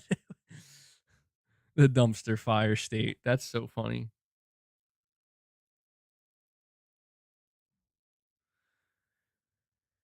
Uh Advice, is Spidey 1 worth the buy? I mean, I think so, dude. I'll be honest. You know what? I want to mention this real quick. I've been thinking about this. I think I like Spider-Man 1 better than Spider-Man 2. I was really putting some thought into this. I played them basically back to back. I replayed Spider-Man 1 remastered. I think it was better. I do. I think it was just more focused. I think that there are aspects of Spider-Man 2 that I do like better. Like, for example, I think the traversal in Spider-Man 2 is way better by a mile. I think that the combat feels better. I think, obviously symbiote abilities and whatnot. But just, I don't know. Maybe I'll have to replay. I don't think I would replay them again, but I don't know, man. Tyrone, you're saying you've been subbed for a long time now and always wondered what MBG stands for. It stands for Muscle Bound Gamer. I don't really like that name anymore. I made it like what in 2015 or something because I don't know, at that time I was way more into like I'm still into lifting as you guys know and staying healthy, but when I made that name, I made that name because I thought I was going to have like fitness content on the channel and I eventually realized that I wasn't. Um and I don't know. Is the name maybe the name's a little cringe. Manic depressed gamer. Oh man. Yeah, maybe at times that's more appropriate. It's my favorite food during Christmas. I mean, I like eggnog during Christmas. I like ham though. I do. A good ham.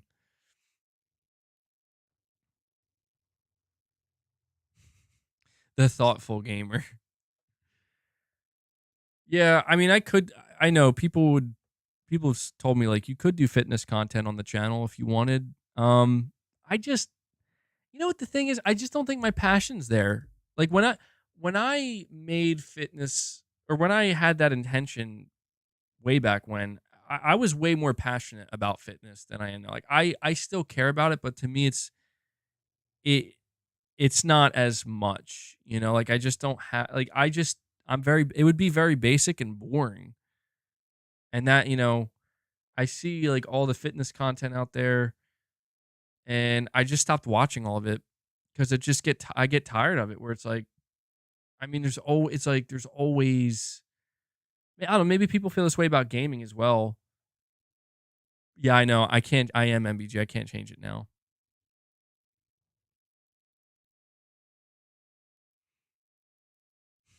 What if PS5 has those fitness games like Nintendo? Will you play? I mean, sure, I'll give it a try. I'll give it a try. Uh, you're saying MBG equals major badass gamer. Dude, I've seen people have said stuff like that. People have said the opposite. Like, I mean, you know, slandering me and whatnot, making fun of me. It's honestly, it's been funny over the years to see all the different things that people come up with MBG. Saying a lot of online fitness people also take gear. That's like the number one thing that I just it killed my passion for fitness and for like bodybuilding and weightlifting is you just realize like everybody's on something.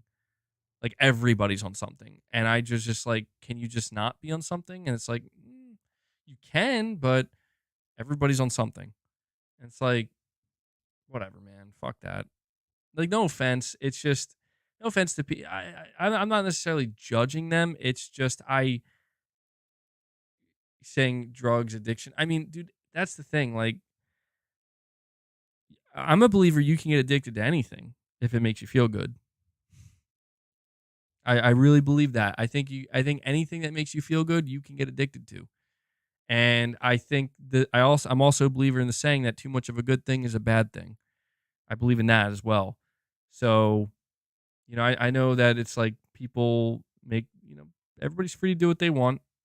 I just you're saying it didn't kill your passion, but it gave me realistic expectations.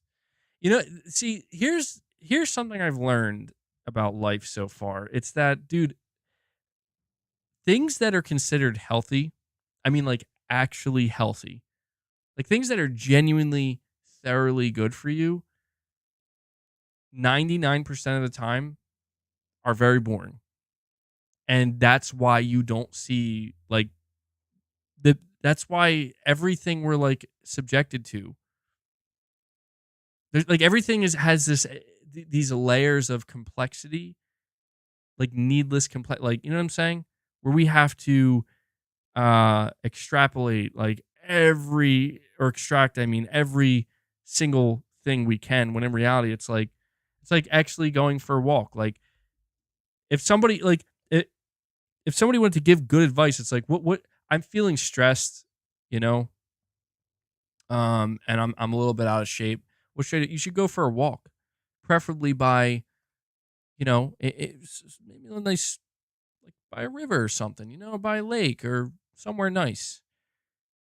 Go for a walk. It's like that's it. I mean, there can be more to it, but it's like that. Like that's great advice, and that will produce great results, and that's it. It's like 2 + 2 = 4. Nothing too exciting here, and people just don't want to operate that way anymore because the nature of social media and you know, I'm guilty of it here as well, where it's like, you know, there's got to be more that like, and I've decided that gaming for me was going to be that thing. You know, gaming for me was going to be the thing where it's like, I'm going to get into the minutia here. I'm going to get into the weeds and I'm going to get deeply immersed into video games and the video game industry, and all other things or most other things, you know, I want to keep at bay because I've thought about getting deeper into these things, but I just don't think it's for me. Gaming is it for me. Yeah. Addiction sucks, man.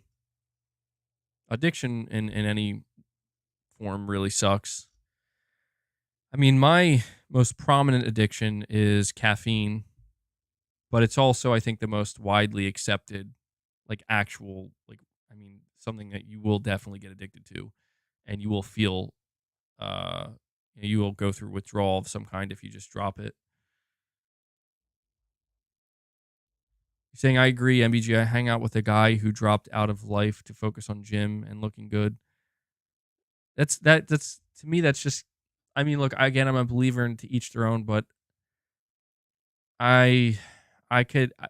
I feel like there was a point in my time where there was a point in time when I was younger where I really cared about how I looked, like a lot, and it's just so funny to me how I don't know, man. Like that. I mean, looking back 5, 6, 7 years ago, it's just like it didn't matter, and it still doesn't at all. Like, there's nothing wrong with wanting to feel proud of how you look, but I think that it can definitely lead to obsession and, you know, obviously being vain is not necessarily a good thing, but I think it can lead to people having like body dysmorphia and stuff. Then you get married, lol. I mean, yeah, that's the I am married. I've been married for a while. I maybe I would feel different if I was single, but I get it. There that's maybe that's where it's more common and it makes more sense. But I don't know. At the end of the day, man, I don't think any like truly healthy. I'm not trying to like give relationship advice, but I don't think any truly healthy relationship is based on how people look. I mean, obviously there has to be some kind of physical attraction to some extent, but if you're talking about something for the long haul, I mean, it's gonna it's gonna come down to what type of person are they and how do you guys get along, and what things you have in common. Saying you're like Johnny Cash, only wear black, dude. I'm wearing this bright blue shirt, but most of the time I usually wear black. Damn, dude, you're saying you've been married for over 30 years now. It takes its toll. Well, I'm a believer. You guys know I am a believer in everything comes with a price. Everything, even the good things. The good things come with a price. Nothing's free. If you have life is about making decisions and deciding, like, do you choose this? Do you choose that? You can go back and forth between the two, but anybody who's been around a little bit knows that the people who who can't decide end up lost, man. They end up lost and they end up just kind of in this limbo. Not everybody, but oftentimes that's what happens. And like they're always seeking something that they can't seem to ever find. Um, but if you do make your decisions and you choose to stick with them, everything has a price, man. And I think people need to kind of realize that. I think that's where a lot of I was young when I got married.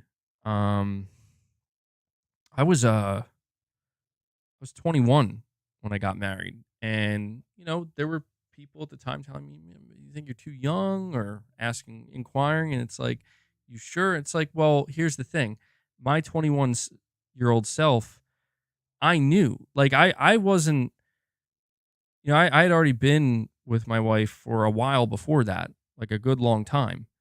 I think we've been together. I mean, we've been together since 2008. Got married in 2015.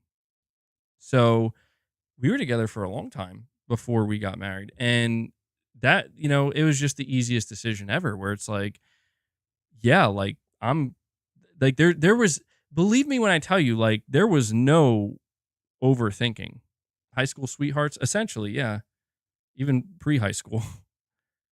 And there was like no overthinking it where it's just like, yeah, this is what I want. And to me, like when I talk about the price being paid, the price for me was like I'm making a commitment, and with that commitment comes the price of I'm not going to go out there and pursue other women.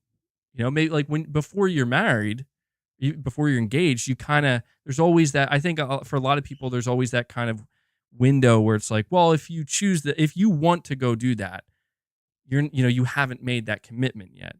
And I know that there are people where it's like, even when, oh, if you get married, you can get divorced. I mean, I get that's true. And, I'm not judging anybody, but it's just like, I didn't approach marriage that way. I truly did approach marriage as like, this is a lifelong commitment. And I thought about it that way and, went through everything. And it's an interesting aspect of life, And I think everybody kind of sees it differently. But you're saying it's beautiful.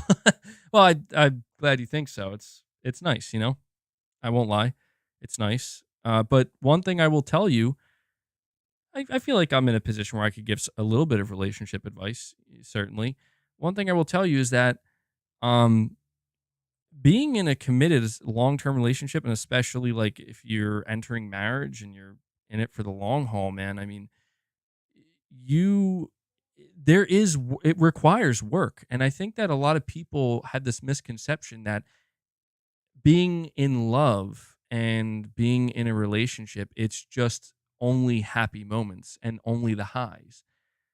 And I think that where people constantly run into problems is when you hit a low or when you hit a roadblock and you run into problems or road bumps, and you realize that, man, it's not as easy as you think.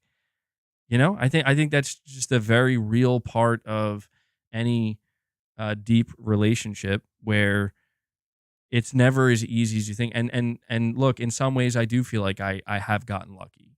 Where it's like I know everybody's situation is different, and there are people that you know they get cheated on and stuff, and it's complicated, and it can really mess somebody up. And I can't speak to that firsthand, luckily. Um, and I know it's not easy, but you know, I do just think that in any relationship, any relationship that works, it requires two people that not only care, but care enough to work for it and work at it and work through the lows and through the road bumps and willing to embrace the highs as well. It is, I think that's, I do think that's a truth. Choose your words carefully, Mrs. MVG might be watching. Oh, no, I think she would agree. Marriage is sacred. I agree. I agree. I look, I understand that people get divorced and people get divorced for all different reasons. I just think it is important though when anytime somebody's going to enter marriage, like I do think you have to take that seriously. I'll never be the type of person to view marriage as something where it's just like, oh, whatever, if I don't want it, I could just walk away from it. Like I don't know. I don't agree with that, Who compares marriage to prison? Well, that's the thing, man. Like, I think there are people out there where marriage isn't for them.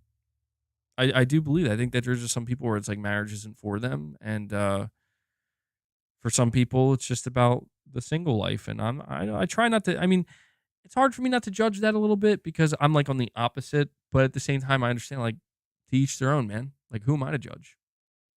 Actually, I agree with that. Anything worth doing in life requires work. Yeah, yeah, that is true, man, for sure. I'd also add to that anything worth having over a long period of time requires uh, consistency as well. There has to be a consistency to the work.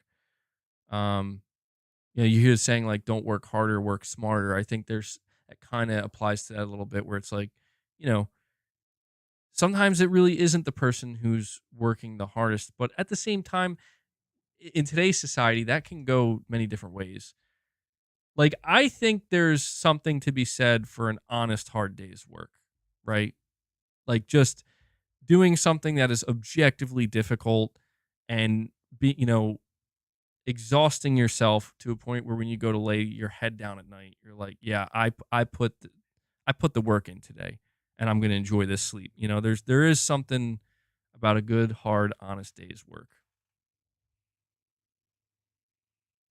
You're saying, MD, you're saying marriage is never for you; it's for your spouse and your children. Hmm.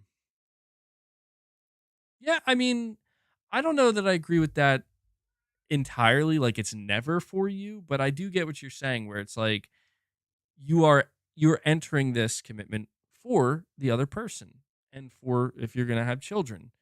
Of course. Yeah, I think it's not just about you. No doubt about that.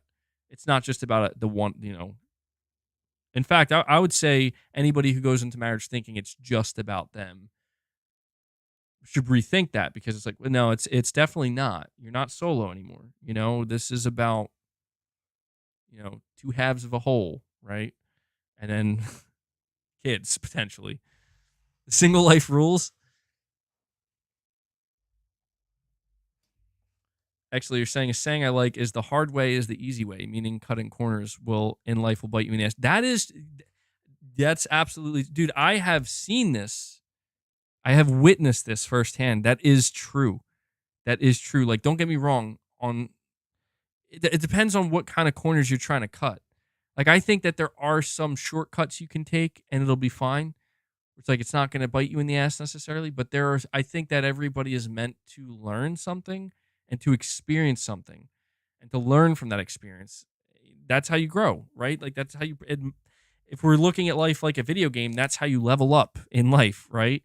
And I do think that's absolutely true. I know a person um, like that where their entire life was just finding a way out. And by when I say way out, I mean just like there has to be like a shortcut or like an easy path or just, something where it's just smooth sailing. And there were many times where they did uh get through certain years or certain things by taking these shortcuts, but unfortunately it really bit this person in the ass, and it resulted in their life being frankly super shitty. And the reason why it became that way was because they didn't experience personal growth. They had weak character. They never really experienced true adversity, and they never really experienced what they were never humbled, They never had the opportunity to be, and any time they maybe were, they just found a way around it. And it's crazy how you witness this firsthand. And you're like, pain is a master. It is. Pain is a master, and you gotta. Everybody's got to go through something, and if you're not willing to accept that you got to go through something, um, you also have to be willing to accept you're not going to grow, and you're likely going to regress. And in regression comes further suffering, believe it or not. I like the saying, another saying I like is the best way out is through. I like that saying as well. The best way out is through. Just getting through something. Or the only way out is through. I think that's how it goes. The saying goes one way or the other. But yeah, good stuff. Like talking about, like having these life talks. Sometimes it can be good, but Leia, you need to make your mind up. Leia's telling me it's time to end the stream. As she smashes her head on my mic, she literally just came in the room, jumped on my lap, and said, "This is over now, guys. This is over." Yeah, we're about to hit the 3.5 hour mark, and I think this would be a good place to end it. I had fun kind of talking to you guys a little bit.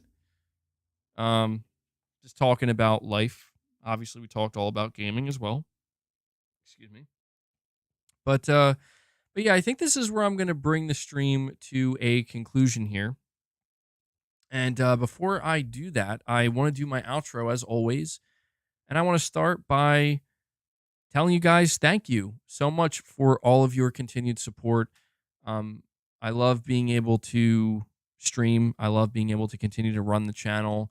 I love also not being able or not having to rely on like external sources of sponsorship and whatnot. It's been, a relief not having to do that. Instead, I can rely on you guys for your support, and those of you who really appreciate the channel and the content and the community. It's very kind of you guys. And so I just always want to make sure to extend a thank you to everybody who gifted memberships. I don't know what the number says on screen, but we are at 21 members, and we got quite a few super chats as well. I think earlier Herpy Derps even gave like a $50 super chat, and Disco Cobra with a 20. So you guys are very kind, very generous, and you are the sponsors. of the channel. You guys make this possible. And so thank you so much. I also want to leave you guys with this. I probably should have said this at the beginning.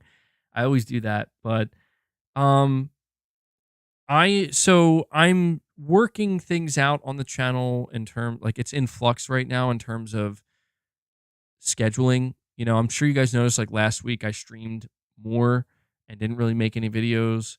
I did make a couple videos, but not, the schedule was just kind of all over the place.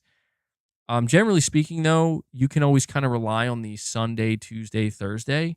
Like if all else fails and you're confused, Sunday, Tuesday, Thursday, I will be streaming. But right now, I'm just still kind of figuring things out on the channel, working some things out, making some decisions, and so just keep an open mind as to what content may come. Right, like it could get to a point where there might not be a schedule. I'm not saying that's what it is now, but it just could very well get to a point where it's like a lot of spontaneity could occur, which I think could be a good thing at times. But it won't occur for no reason. So, all right.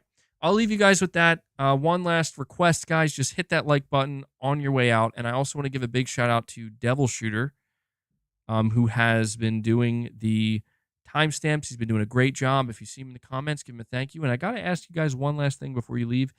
Has the stream still been kind of hiccuping a little bit? Has it been freezing on and off? Because I've still been seeing that on my screen, and I can't tell if that's coming through on your end or if it's just something I'm seeing. Just so I can know to mess around with it. Oh, Magnum, you're saying you just got here. Gypsy Solid Snake says a little. Yes, for me, not on mine. Sometimes it freezes. It seems like it's really far and few in between. Maybe my PC just needs to be restarted. It could be something like that. I didn't have this problem prior to me moving my setup, so I wonder if like I have to unplug, like mess around with some wires or something. I don't know. I'll mess with it, but all right. Thank you guys for the feedback. All right, that does it. I will catch you guys in the next one. I hope you all have a good day, and until then, take care.